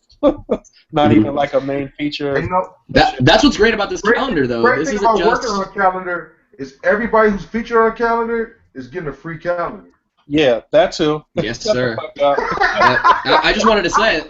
I just wanted to say that what's great about this calendar too is that we're actually featuring the artists who like work the hardest to put out great content and improve their photos and step up their game and everything. This isn't just the Boog Nice calendar. This isn't just the Pharaoh Black calendar or the Colonel Crackers calendar. Although I might have to work on that third one and just do a calendar with a K as well.